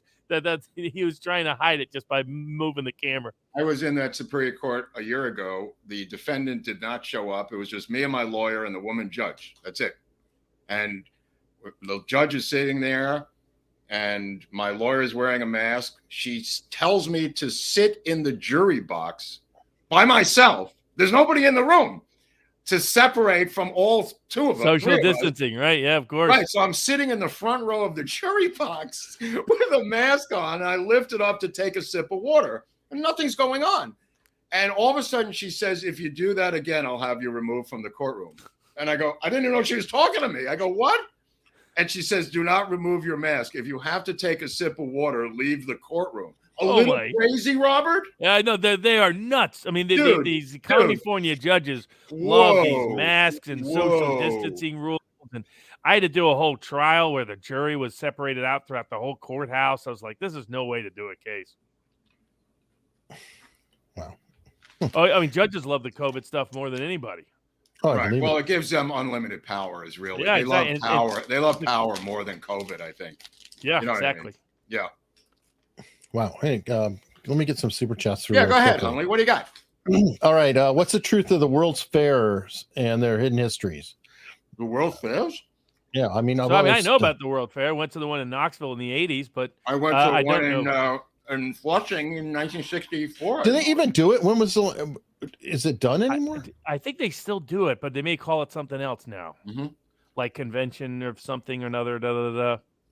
but I still think they do it. We still have some, there's still little buildings around the world that were built solely for the World's Fair. Well, we did Tesla. The Unisphere in Queens is still standing. The Globe is still there, Yep. Flushing, Queens. The same thing with the Globe in Knoxville. Oh, wow. Okay. All right. Somebody likes our episodes. Thank you very much. Carlos Danger. Good name. Yeah. And they saw our Liddy episode. Oh. You're the Paul Harvey version of today's decentralized media, Mark. I am. That's a good comparison. Paul Harvey. Yeah. No, the rest. I do that in the opening statements. I quote Paul Harvey all the time. Really? Oh, because it's a great way to say, well, I mean, of course, these days only older people know it, but people will go home and look it up. Okay, who's this Paul Harvey guy? But I'll say, as Paul Harvey used to say, and now the rest of the story. Oh, yeah. Yeah. Which is a great line. What's about John Carpenter? He was. I love John Carpenter movies. Yeah. Well, this is saying something about the movie At the Mouth of Madness could be just a movie about a publishing scam disguised as a horror book. What do you think, Mark, about that Romeo and Juliet movie? So, it's the old 1968 movie where they were filmed naked, apparently, and they're now suing now that they're in their 70s. They made us watch this movie in school. Every year we had to watch that movie. It was the best. Look, in high school, Any Port in a Storm. I look forward to that. No, I look forward to watching that movie. Franco Zeffirelli, the director's dead. I mean, at some point, there has to be a statute of limitations on life itself. The guy's dead, for Christ's sake. Well, they're suing for a half of Alex Jones. Yeah, $500 million. I mean, the studio still exists, but I mean, I guess, I could go sue Mercedes and BMW for creating the Kelno gas vans that killed my relatives in Germany. If that's the rule, I mean, there's no statute of limitations on anything. Yeah. Oh, good Lord. Okay. Oh, Little Rock, another 50. That could be true. I said they wouldn't indict Trump. However, all this, I'm beginning to wonder. Also, Robert, you're assuming the law will be applied correctly. Remember, Hillary didn't intend to commit the crime. I think, Mark, you think they're going to try to indict Trump. Oh, yeah. I'm not going to buckle on that. I'm not going to buckle. Yeah, but I don't think they have any grounds to. Doesn't mean that will stop them. But Robert, that guy they brought in, that super prosecutor who does war crime trials in The Hague, I mean, he's a big game hunter. I think they would. They've always wanted to find something simpler, something like fraud, like what they're trying to do in New York, something like. I think they could go to January. I don't think they'll do the documents. I think that was always about a seizure of the documents. Right. But I think it's either they may end up doing the January 6th route. But what they always wanted was something cleaner that isn't so overtly political. I don't even think it's about cleaner or overt. It's about the clock. They're going to back this up until they run out the clock on him. In other words, this is going to take 2 years. And at the end of the game, in the fourth quarter, they're going to throw the indictments at him with 2-minute warning left on the clock before the election. The October surprise will be his indictment. This will be the October indictment surprise. But I think it doesn't prevent him from running. No. I'm not saying it does. I'm not saying it. Oh yeah. No, I'm just saying at this point it wouldn't surprise me, but I think it would backfire on him. Well, everything else backfired on him. Why not? Somebody's saying they don't see GOP winning Arizona or Pennsylvania or Georgia. I don't know. Well, we'll see. Well, they're totally purple areas. It could go either way, right, Robert? Yeah. Oh, yeah. All of those 3 states are in play. That's crazy. And Biden is. I mean, the difference is that in those states, Trump was always more popular on average than the average Republican was in those states. Right. Absolutely. You put him on the top of the ticket, you got a different. Different animal still. Well, different domino effect. And there's still people that in the North and in the West, that your non-evangelical working class voter that kind of only likes Trump. That's what I'm trying to tell people. Are you still in support of voting stacking? Is that still one of your things? Oh, what do you mean? Preference stacking. Oh, I mean, I think that's fine. I think that if it's done, it can break up the system if it's done correctly. What's happened is Democrats have seized use of ranked choice voting, and Republicans have so heavily criticized it that Republicans won't use it. And so right now, ranked choice voting helps Democrats. Right. But in theory, ranked choice voting allows you to vote for who you like the best without that vote being a throwaway vote. So in theory, it helps third parties and independent candidates. What are you hearing about the Missouri movement towards hand-counted ballots that popped up this week? Yeah, well, I mean, and Carrie Lake's been talking about that, and most places around the world still do that. I still prefer paper ballots, hand counted, with machines as simply a backup that after that part is done, then you can scan the ballot in to preserve a digital record. Right. But that's how, in my view, it should be done, not the way we currently do it. But all these secretaries of state love these machines. And then, of course, voters love being able to vote by mail and not having to go to the so that's why it passed so easily in Michigan. Right. So those are going to be the hurdles that, can this genie be put back in the bottle? Maybe is All the right. short answer. Right. All right. I've never heard of Anna Walsh. So what's up with That's the housewife, right? Yeah, apparently the husband did it, right? Yeah. It looks. Yeah. I mean, here's some advice: don't Google how to get rid of 115-pound woman. That Google after your wife disappears. Right. How to use rat poison on your wife and make it look like stomach troubles. I know. Exactly. It's just like these people just Google this stuff. Well, hey, we've got a criminologist that just hold got picked up. Hold on. What's the story? I don't know. All that is that Dick Cheney, same thing happened in 2000. Before the electors actually vote, Trump just registers to vote elsewhere. That's it. Oh, right. Yeah. That's okay. People made a big deal about that. That's a procedural hurdle that's easily met. Right. Oh, right. okay. Bush and Cheney were both from Texas in 2000.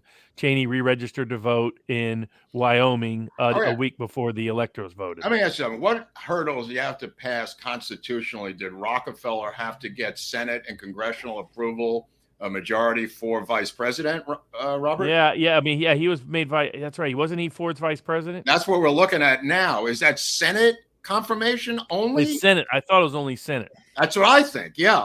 Yeah, so Buttigieg could go in on party line.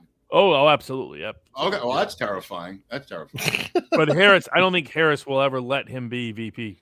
Okay, well, whoever it is, I'm saying, whoever the VP is. I mean, Harris has been angling against Feinstein. That's what you see, Schiff and everybody was running for Porter's, running for to be your next senator from California to replace Feinstein. Newsom may nominate himself, brother.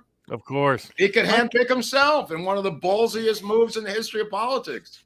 Wouldn't Kamala like Cory Booker or somebody who's not threatening, not that bright? Right. Yeah, wow. So Booker, she would see what she would like is someone, she would like a younger Joe Biden. Yeah. Cory Booker. But Booker's ambitious. I'm going to go with a Latin male out of Texas somewhere. Well, it could be. Back to Beto. She won't be able to use him now. Latino male who is a Mexican. Yeah, to Texas. Yeah, Texas makes sense. You got it, brother. Yeah, that's where it's going. Because they'll try to go the Latin Mexican west to pick up Nevada, to pick up Arizona, try to make Texas competitive. Yeah, that makes sense. Absolutely. They'll probably even think it helps them in Florida. They could be the new border czar because she's been busy with redecorating her office. So, I think we're going to see some activity on that very, very quickly in the new year. I don't know the context of Little Rock. No, but this guy Little Rock. But I mean, he should take a part of the show already. This guy. Hey, Little Rock goes way, way, way back. That dude's like lost a leg and everything else through the years of being around. Arkansas lawyer. Oh, okay. All right. Okay, they want you to do the Vegas shooting. Story is all kinds of holes. That's a good topic. Yeah, for you guys, there's a lot of relatively untold stories. I mean, the reason why I haven't done a hush hush on is I've just said I think we're 5-10 years away from having enough. Well, that's why I haven't done it because the amount of information is just not available to me. I mean, correct. Still not known. It won't be known for a while. Everybody wants to do a story. I mean, but. Okay. I'm seeing the bridge painting. There, at the house Airbnb I'm staying in Chattanooga has a painting of the Walnut Street Bridge, one of my favorite bridges. Ah, okay. But Mark, not to fetch, what is today's Yiddish word of the day? Let's see. What could be today's Yiddish word? Let me think about it for a second. And Pasha let's go with schmaltz. Let's go with schmaltz. Schmaltz. A type of fat that's in the soup. Schmaltz. Schmaltz. Yeah, schmaltz. Schmaltz. So a lot of SHM like schmaltz. Yeah. That's very popular. That's very popular. Fascinating. Isn't schmaltzing all over something? Haven't I heard it used? I've heard schmaltzing. That sounds familiar. Yeah, I mean, it can turn into a verb, but I think it's a type of gelatinous fat. Look it up on you Yiddish Google people, Yugels. Can look it up. Yugels. Third invented word of the day. Oh, portmanteaus for Mark. Jewish Google people, Yugels. Oh my God. Yeah. This gum's pretty good. This is xylitol gum. Don't give it to your dogs. I was raped over the coals for the gum episode last week saying, if I give this to my non-existent dog, they will die of gum xylitol poisoning. So I just gum, period. Yeah. It's good gum, but don't give it to your dog. That's all I could say. Disclaimer.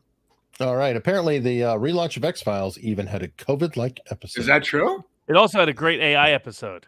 Oh, you know what they announced today was the release of History of the World Part 2 by Mel Brooks. Oh, really? Yeah, and it looks woke as F. But Mel Brooks it's going to be on Hulu, and it's a full length. I think it's a 4-night extravaganza of 4 episodes of 4 parts. That was such an all-time classic. Well, I can only recommend this book now, called The Zombie Survival Guide, Robert. If the zombies come, everything in this book is the complete protection from the living dead on how to survive a full-fledged zombie attack. And it's by Max Brooks, Mel Brooks' son. Max Kaminsky, obviously Max Brooks, Mel Kaminsky, Mel Brooks, who wrote stuff about zombies previously into a movie. So highly recommended weekend read on how to survive a zombie. Wouldn't the first rule just be leave California? Yeah. I think that's in the subtext of this. Oh, okay. I'm just whatever. What place is it he eats at every Friday, like at 2:30? Because I ran into him a couple of times. Who, Mel? Or? Yeah, Mel. There's a place in Beverly Hills, like he's always early afternoon. Was he part of that crew with Larry King and others? They'd like eat every day at the same. Yeah, well, at least on that, I knew it was like every Friday, like afternoon, and it would be Mel and his crew would come in. I don't know where that would be, unless it's the deli that's over there. It felt like a kind of mid-scale. You know, a lot of places did not survive COVID, Rob. There's places you show up. I mean, I was at Pink's the other day, and it did survive. I didn't know. I had doubts of whether, you have to check every restaurant you go to now to see if they're alive or dead. Especially the Great Pacific Dining Car downtown being gone too. Yeah, that's really sad. Yeah. I love that place. That was my favorite restaurant in LA, other than Melisse in Santa Monica. I've ever eaten in Melisse. Great French restaurant in Santa Monica. All right. Well, you just answered this a minute ago, but what flavor gum, Mark, are you? It's masticating. It's actually spearmint, and it's by Pure. It's kind of like chiclets. They're really good. And it's got xylitol in it. They say it was Larry King's Deli in L.A. That Larry King actually bought the place. Had a bagel place in Beverly Hills. I don't know about deli, but he had a bagel place where he was bringing the water in from Brooklyn. And then I think it became too problematic. What is the bagel obsession? Where does that come from? Yeah. Well, like why is it? I had no idea there was an affiliation. Somebody said, "Oh, bagels. Wherever you find lots of bagels, you'll find lots of Jewish people." And I was like, "Oh, I didn't know there was a big Jewish bagel connection." And then apparently there is. Beverly Hills. I mean, they tried to make a. It's difficult to copy the bagel from New York, and the real reason is the water is different in terms of oil. Well, that's like the pizza. That same argument. Yeah, it's the same argument pizza. Yeah. It's the same argument pizza, but the water. The water is why you can't get either a New York pizza or a New York bagel. Exactly. So Larry King, if I recall the story, he opened up the bagel place and was bringing the water from New York, and not an aqueduct, but FedExing the water somehow. And I think it just became too cost prohibitive for him to FedEx water. Bagels are royalty. So somebody. But H&H Bagels in New York is what I recommended to you, Robert, when you were there. Yeah. I just never been a big bagel fan, but I was curious what I was like. Well, what the cultural it's like a Jewish pretzel in a way. I mean, it's you can put anything on it. You can make a sandwich out of it. It's we do have rye bread, which is very possible. Which was the bagel invented in America? Where was it invented? The bagel goes all the way back to Poland, and goes all the way back to Eastern Europe. Yeah. Okay. There's also Bialys. There's also Bialys, the bastard cousin of bagels that Pasha knows so well about. Nobody talks about Bialys. So I'm going to give a shout out as another Yiddish word of the day, the bialy, which is the Jewish English muffin of bagels. I'll put it out like in that way. People know what I'm talking about who know bialys. All right, Lisa's saying her super chat was canceled. I don't know what that means or what happened. So I'm just a contestant on the show. Did you just skip over her? I don't think I did, but if I did, I apologize. Please repeat. I'll try to see it. I don't. Definitely don't mean to. I know. Oh, somebody said New York bagels suck, and it's all about Montreal bagels. Yeah. Oh, there's a competition. That's Viva. Yeah. There's a competition with that. Viva's got that fried bologna sandwich up there that he talks about, where they fry bologna on a grill. Well, and then they have poutine or whatever, which is so weird. He really likes that poutine. It's fascinating what food intrigues him and what food doesn't. Well, it's I don't know. Okay, this one's been here for a while. I don't have an answer actually. If you could go back in time and witness one event, what would it be? Well, I would like to see the setup to the Kennedy assassination.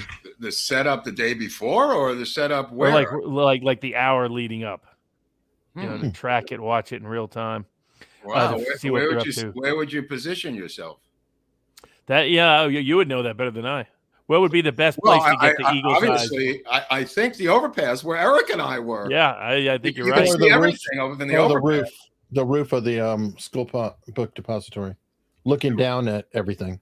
Yeah, I don't know if you could see straight down like that, but I think even in the Dow Tech's building might be a good vantage point too. You know, Zapruder's building that. Otherwise, to be in the when they signed the draft of the Declaration of Independence, that'd be a great thing to be hanging out for. How about Ford's? How about Ford's Theater when Booth jumps over the railing? Yeah, you know what I mean, and yells Tyrannus. Actually, I know what I'd like to see is when Lee surrendered to Grant and they just told the troops to set the weapon down and go home.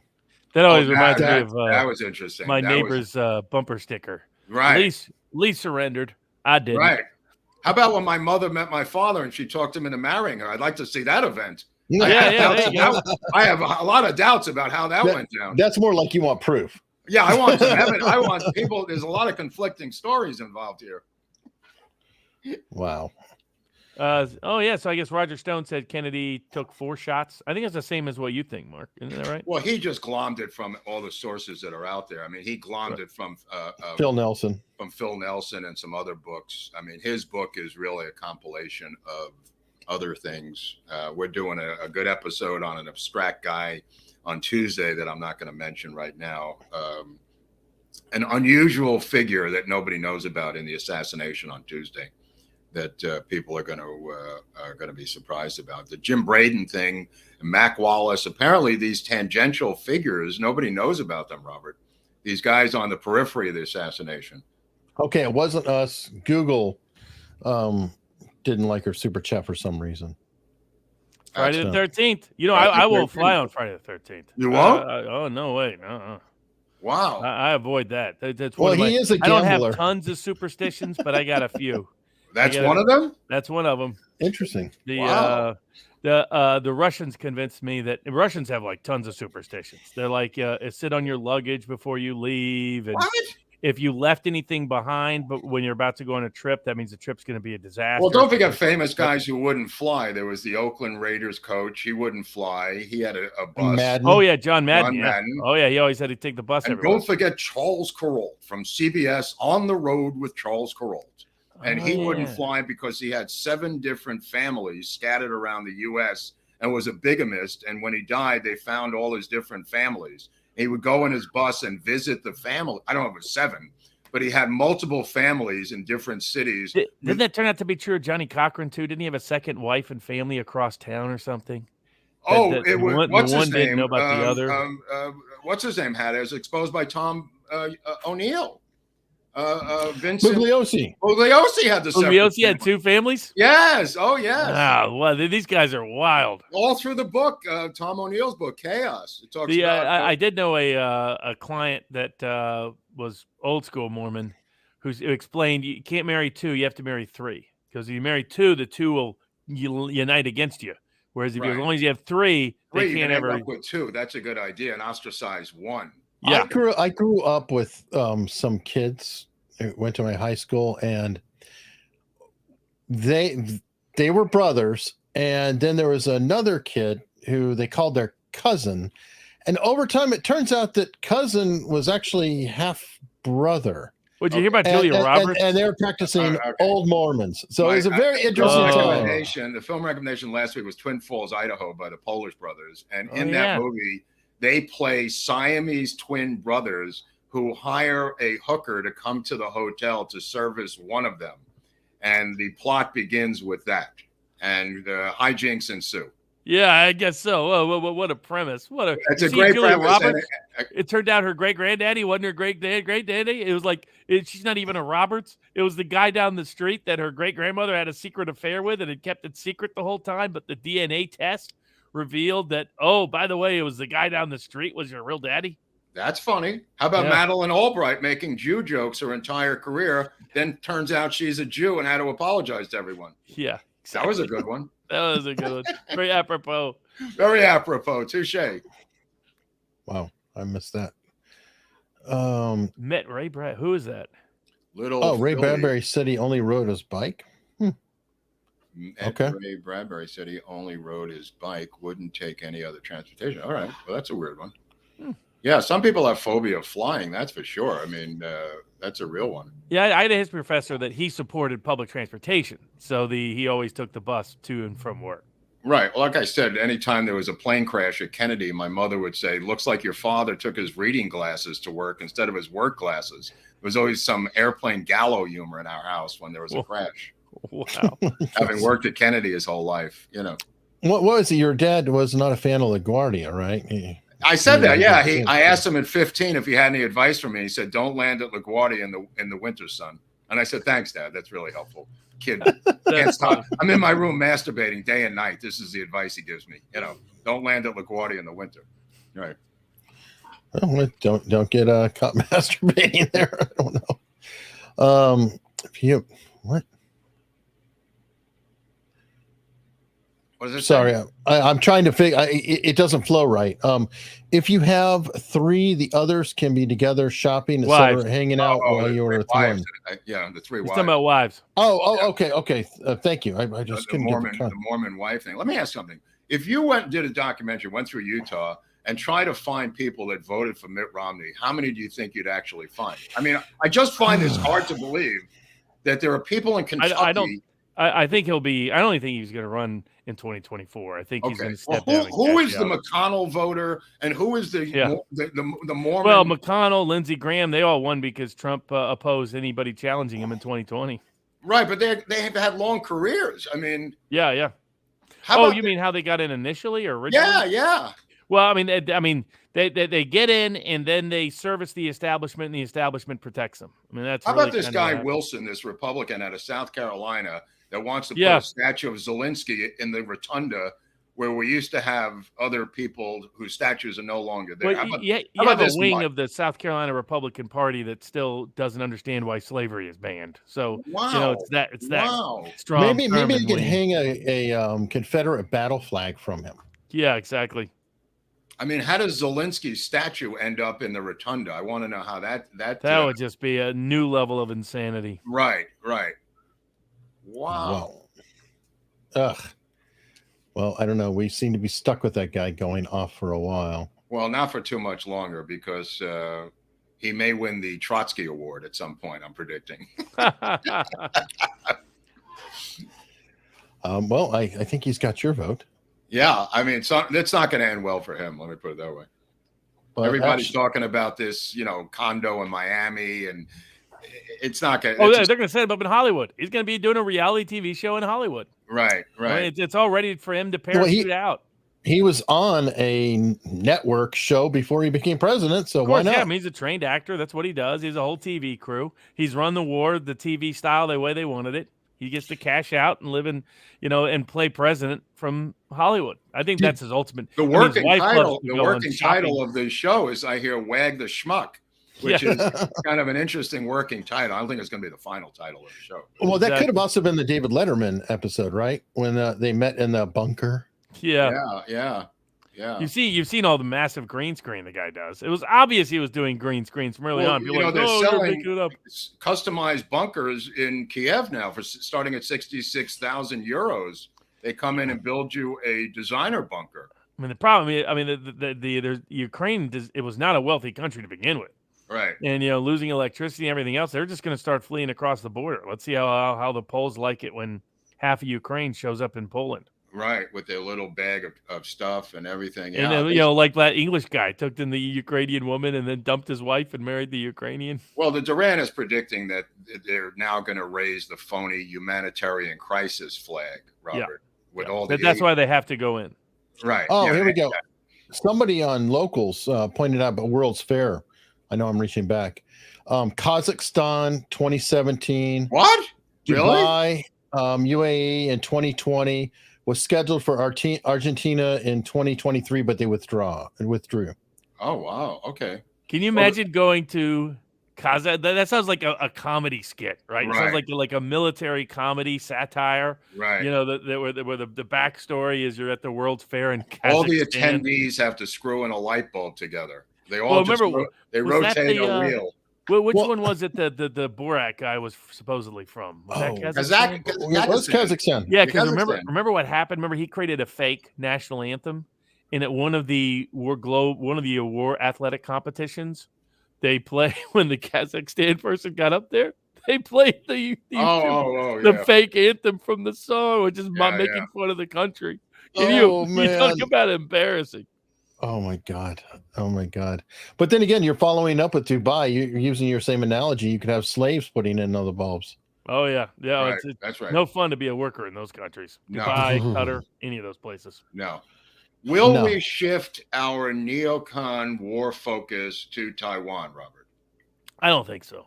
We're not gonna pivot. I think there's a lot of people that want to, but I just don't see it. Okay. I just don't think it's practical. In other words, if they had a proxy country like Ukraine, right? Or Taiwan's not even gung ho on being actually. Well, there's no room to have a proxy war there. There's not enough room. The Taiwan Straits, it's too narrow. Yeah, you need some landmass to run around. But there's people that want to do it. Yeah, in Washington, especially. I don't know where you could have it other than somewhere nearby that's got room for tanks and artillery. Wow. All right. Well, this is that point of the show. Mark always loves hearing from Oswald. Oh, there's that Oswald the bear, the beautiful little bear. No, that's the dog. The bear is okay. Oh, that's right, the dog. That's right. The bear is the Groubert. This is the dumb bear. The bear is much better. So you got Groubert and you got Oswald the dog. They're both cute. They're both cute. Show up all around the world. The bear is much better. The bear is better. No, it's not even. You can get the merch at unstructured.locals.com. There's a link. No, some other place. Yeah, it's down below some other joint. there should be some merchandise under the video that you can see. Somewhere down there. There's a link. I'm not really sure. And then Mark's always seeking for some PayPal cash. Well, that's for the JFK Book Fund, which is unending on PayPal. So I appreciate. Thanks a lot for all the donations. That goes to books that even Robert ended up getting on General Walker. Exactly. So it paid for one of Robert's books. Oh, yeah. Well, there was a time that it seems like everybody had a General Walker book. Yeah, Eric got two of them just in case for Christmas gifts. Everybody had them except for Mark. Mark was sitting there. Yeah, I've got mine. I'm now into Bloody Treason, the Noel Twyman book. Somebody in the chat mentioned Hunley would be a good bag man, a good money bag man. That's true. Actually, Hunley would be a good bag man. Yeah. Because he looks, nondescript, normal. He's somebody you expect to be around, pick up the money, walk out, no problem. When they're trying to catch Edwin Edwards, I knew the old FBI agent that was part of his case because they indicted Edwin Edwards, the governor of Louisiana, for those at home. His son, currently governor of Louisiana. Oh, I didn't know that. I didn't realize that. It's like, that's how John Bell Edwards got in there. Of course, he's Edwin's son. Oh. But they indicted him 4 times before they ever convicted him. But I knew one of the FBI guys. Like, we thought we had it perfectly set up. We had cameras everywhere.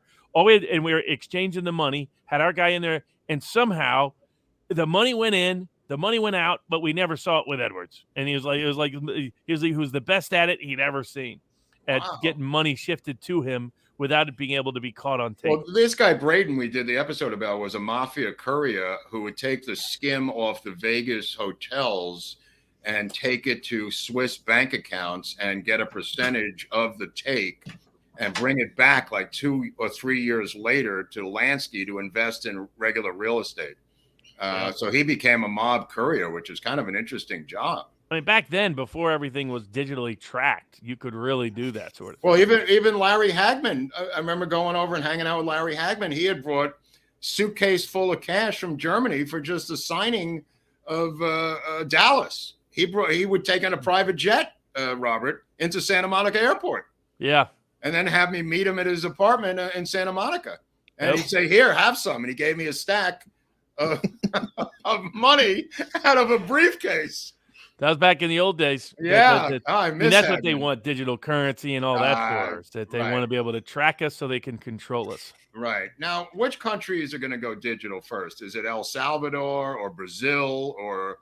It'll be, if Ukraine survives, it'll be Ukraine. Right. Ukraine will be the guinea pig experimental place for everything. Interesting. Will there be a Ukraine when this is over as we know it? I don't think so. Right. I just don't see it as likely. Right. Didn't a South American country go digital? No, Central America. I thought. Well, they went Bitcoin, but not digital. Bitcoin. Right.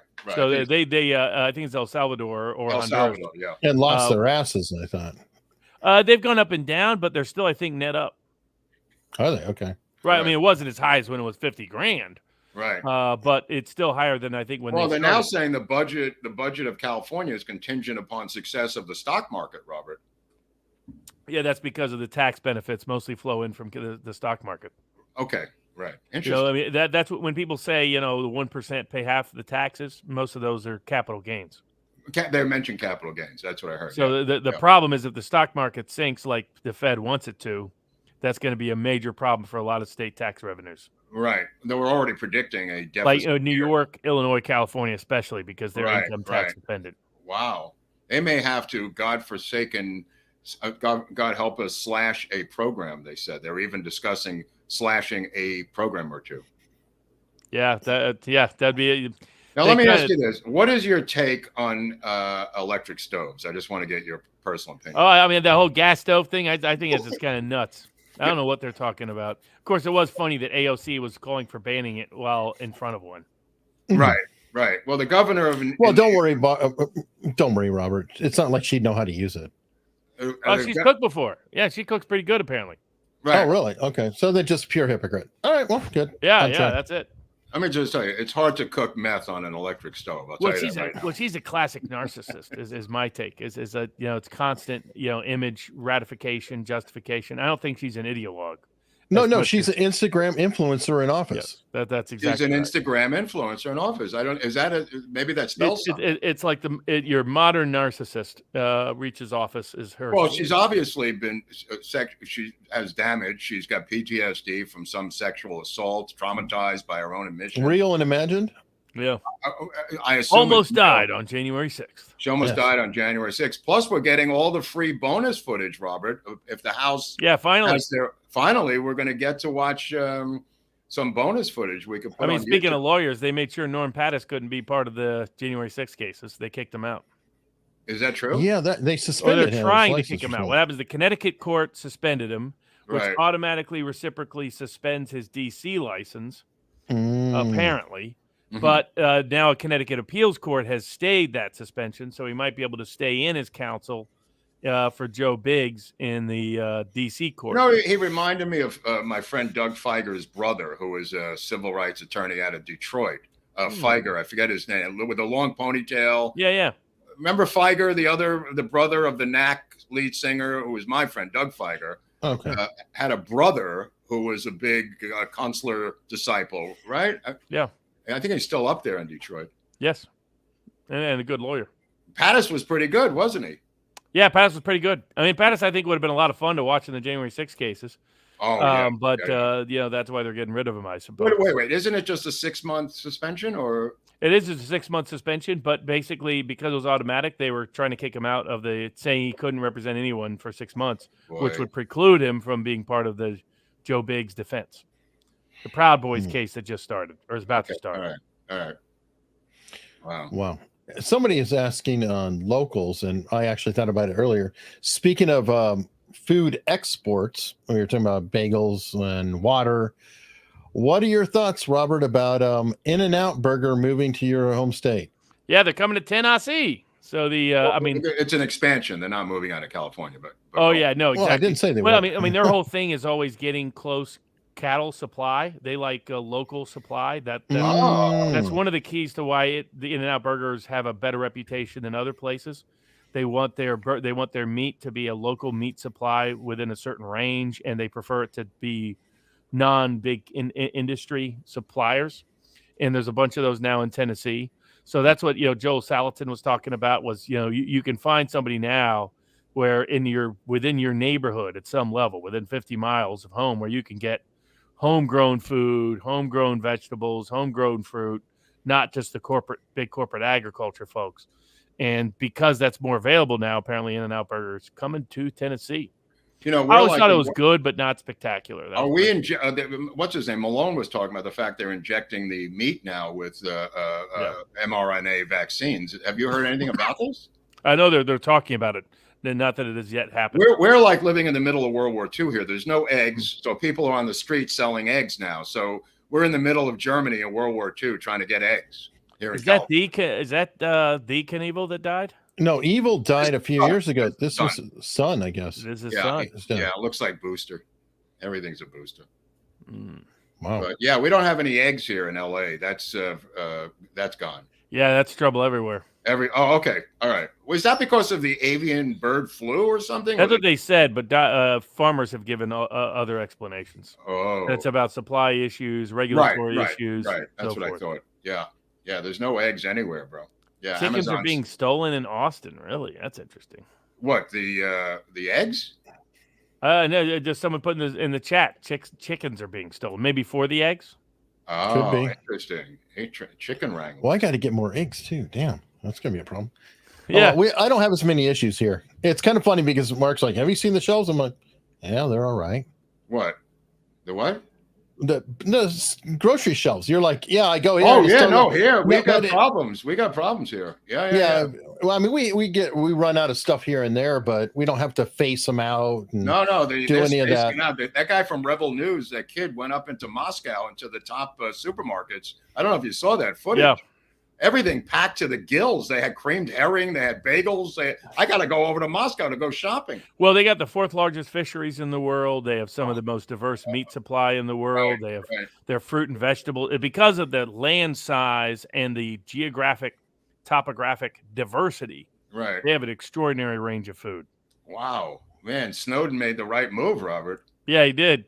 How do we get in there? I mean, Oliver Stone goes back and forth a lot. I think he likes some of the nightlife, but Snowden made a good move. That always reminds me of a friend of mine who always joked about the blonde row of death. It was one of these bars, and it was a fascinating place because it was like one of those gangster places that had been converted. Right. So like one floor is casino, the second floor was a combination restaurant entertainment venue. I like that. And they kept changing, like it'd be different music every. Oh, they had that in Copenhagen. There was a 3-level. Yeah. Exact same thing. And so I went in, ordered well, tipped well, so got treated great.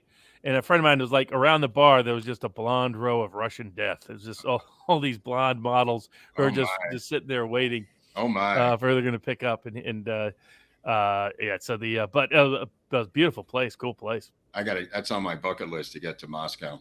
Yeah, Moscow's fascinating. It's someone told I described it as Manhattan on steroids. Yeah, and that's what everybody tells me. It's coming back. It goes really fast. I mean, you get in the car, and the driver is just going to be a race car driver, but he drives really well. Look, I grew up in New York City cabs. My uncle was a cab driver. So you'll fit right in. I mean, the guy was like on the side doing that. Let's go. Let's go. It was the whole. I was like, and people told me be prepared for it. They said, but you're going to feel safe because they're such good professional drivers. Well, they all have cameras in their cars, right? No respect for rules. They just the rules is like whatever. Wow. And they just drive wherever. And and it's just everything is like Manhattan, but just 10 times the speed. Everything's like fast, boom, boom, boom. Everything's super big, super colorful, that's Moscow. Whereas St. Petersburg is more the artistic cultural history. Yeah. Beautiful so that's the bridges, Paris. Beautiful. That's the Paris of Russia. That's the Paris of Russia. And you want to go in August during the white nights when the sun never sets. Same with Copenhagen. That's usually when I've gone. Yeah. That's one of my bucket list items I haven't done yet. Is I want to see those lights, the Northern Lights. up there in one of those Borealis, little, yeah. glass things, whatever. I've seen them with and without LSD. It's about the same. Oh, really? I've I discovered ice bars in the Nordic countries. Those are kind of fun to go to. You put on like a big jacket and go in, and it's freezing, and everything's in ice, which is fascinating. Okay. Oh, the ice bar is carved out. Yeah, of just ice? like the bar itself is an ice. It's well, they have whole buildings. They have like ice hotels. You can literally stay in there. Yeah. Yep. Which is wild. Well, in when you go to Hawaii, ice is what's known as crystal meth in Hawaii, and it's their main drug of choice. It's called ice. So. That's true too. Different meaning. Yeah, different meaning there, Maui. I had a client who got hooked on crystal meth because it allowed him to stay up to get all his work done. That's how a lot of people start that way. It starts with Ritalin in 4th grade. I mean, the kids that I've had to deal with, literally was their parents putting them on with the aid of a school teachers started doing it in 1st grade because they thought boys were too rowdy, so they were just drugging them up left and right, and there was heroin. And later they go and get their own when they get out of high school. Absolutely, they go and find their own. No, it's a nightmare. It's a total nightmare. Well, I hate to say it, since we've descended into drug talk, it's going to be last call. I'm the bad guy. What do you have going, Robert, tonight? Nothing up later tonight. We'll be up on, I think, Sunday. We'll have maybe we'll have a show on Sunday. I'm traveling to Philadelphia, but so if something goes AWOL in the travel, then maybe we won't. It'd be great if you stream from the train, like you're just like on the train from Memphis to Philadelphia. You got an iPhone, go for it, or What's Android. Fascinating is Philly's a tricky place to fly into. I think because New York is so close. Yes. Because New York is so close, it's not easy to get into Philly. But you go to Newark, you can go to Newark. I mean, and it's like a little. And I thought about that. Like if I was going to go to Scranton, I'd fly into Newark because it's actually closer than Philly. Sometimes, which is kind of weird, just the way the map lines up. But Amish country is closer to Philly. Oh, you're going to deal with those farmers, right? Is that the thing? Yeah, going up there for a day or two and then back to Vegas. Well, the recommended movie for the week would be Witness, of course, with Harrison Ford. Absolutely, really the best, the most decent portrait of Amish in my very decent portrait. And when there's a great scene when the kid thinks he's found an Amish man in the train station, and it's a Hasidic Jew. And he makes a mistake, and he turns around and he looks down at him. Remember that? Yes. Great moment in that film. Great film. That's that old school Philly of train the two station. Cultures. The similarity visually of the two cultures. That's true. Very interesting. Alike in more ways than one. Not too many Hasidic farmers in Brooklyn, but nevertheless, they're not that distant. And I mean, they both kind of go back to Germanic roots, right? Yep. Mennonites, Amish, Hasidics. Yep. I mean, crazy. So, okay. Tomorrow I've got a grill stream on Locals. Everybody think about checking out unstructured.locals.com. I'm a terrible pitch person for that, but definitely check it out. It's been growing like crazy. We're doing well enough on Locals that they sent us merch or swag. They sent us merch, Robert, because we're apparently a hot commodity on Locals. There you go. I think we passed Dr. Drew last week, right? Who did we pass? We passed Dr. Drew, Project Veritas, Breitbart. I think we passed Breitbart. We passed Breitbart. How do you like that? I don't know. A few people. It's pretty cool. Yeah. We're right behind Robert Groubert. Oh yeah, watching the Watchers. He's like one ahead of us now. Almost catch him. I don't know. I have no idea how that breaks down or whatever. I just look at it and go, okay, well that's kind of cool. It's weird. Great having the support. So I do a show on there called Girl Stream. It's laid back. So laid back. I literally don't prepare to do anything. I just hang out, talk, answer questions, whatever. Yeah. Tuesday, he'll answer questions about like legal bites and whether she's secretly a CIA spy. He's been saving that one up. Just show 2 hours. He was waiting. I hear about you on Ricada, and you're like, Hunley's gonna kill me. I'm like, why am I here? Why am I brought into this? Oh my God! On Tuesday, we've got a JFK special for another conspirator or a guy who was a whistleblower. I think this is more of a whistleblower than a conspirator, but we'll see on Tuesday.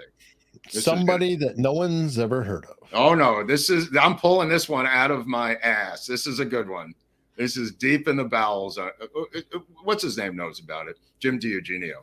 Oh, He's of course. the only other person who knows about it. All right, so everybody knows what to do. Subscribe now. It's free. Oh, There's yeah. a button down below. Yeah, right over there. And right over there. that will alert you when the show comes. And you might even get to see some shorts on the way. Somebody complained about that. Oh, yeah. There's millions of shorts now. It's like, holy cow. But on that note, folks, thank you so much. And we'll see you next time. Arrivederci Roma.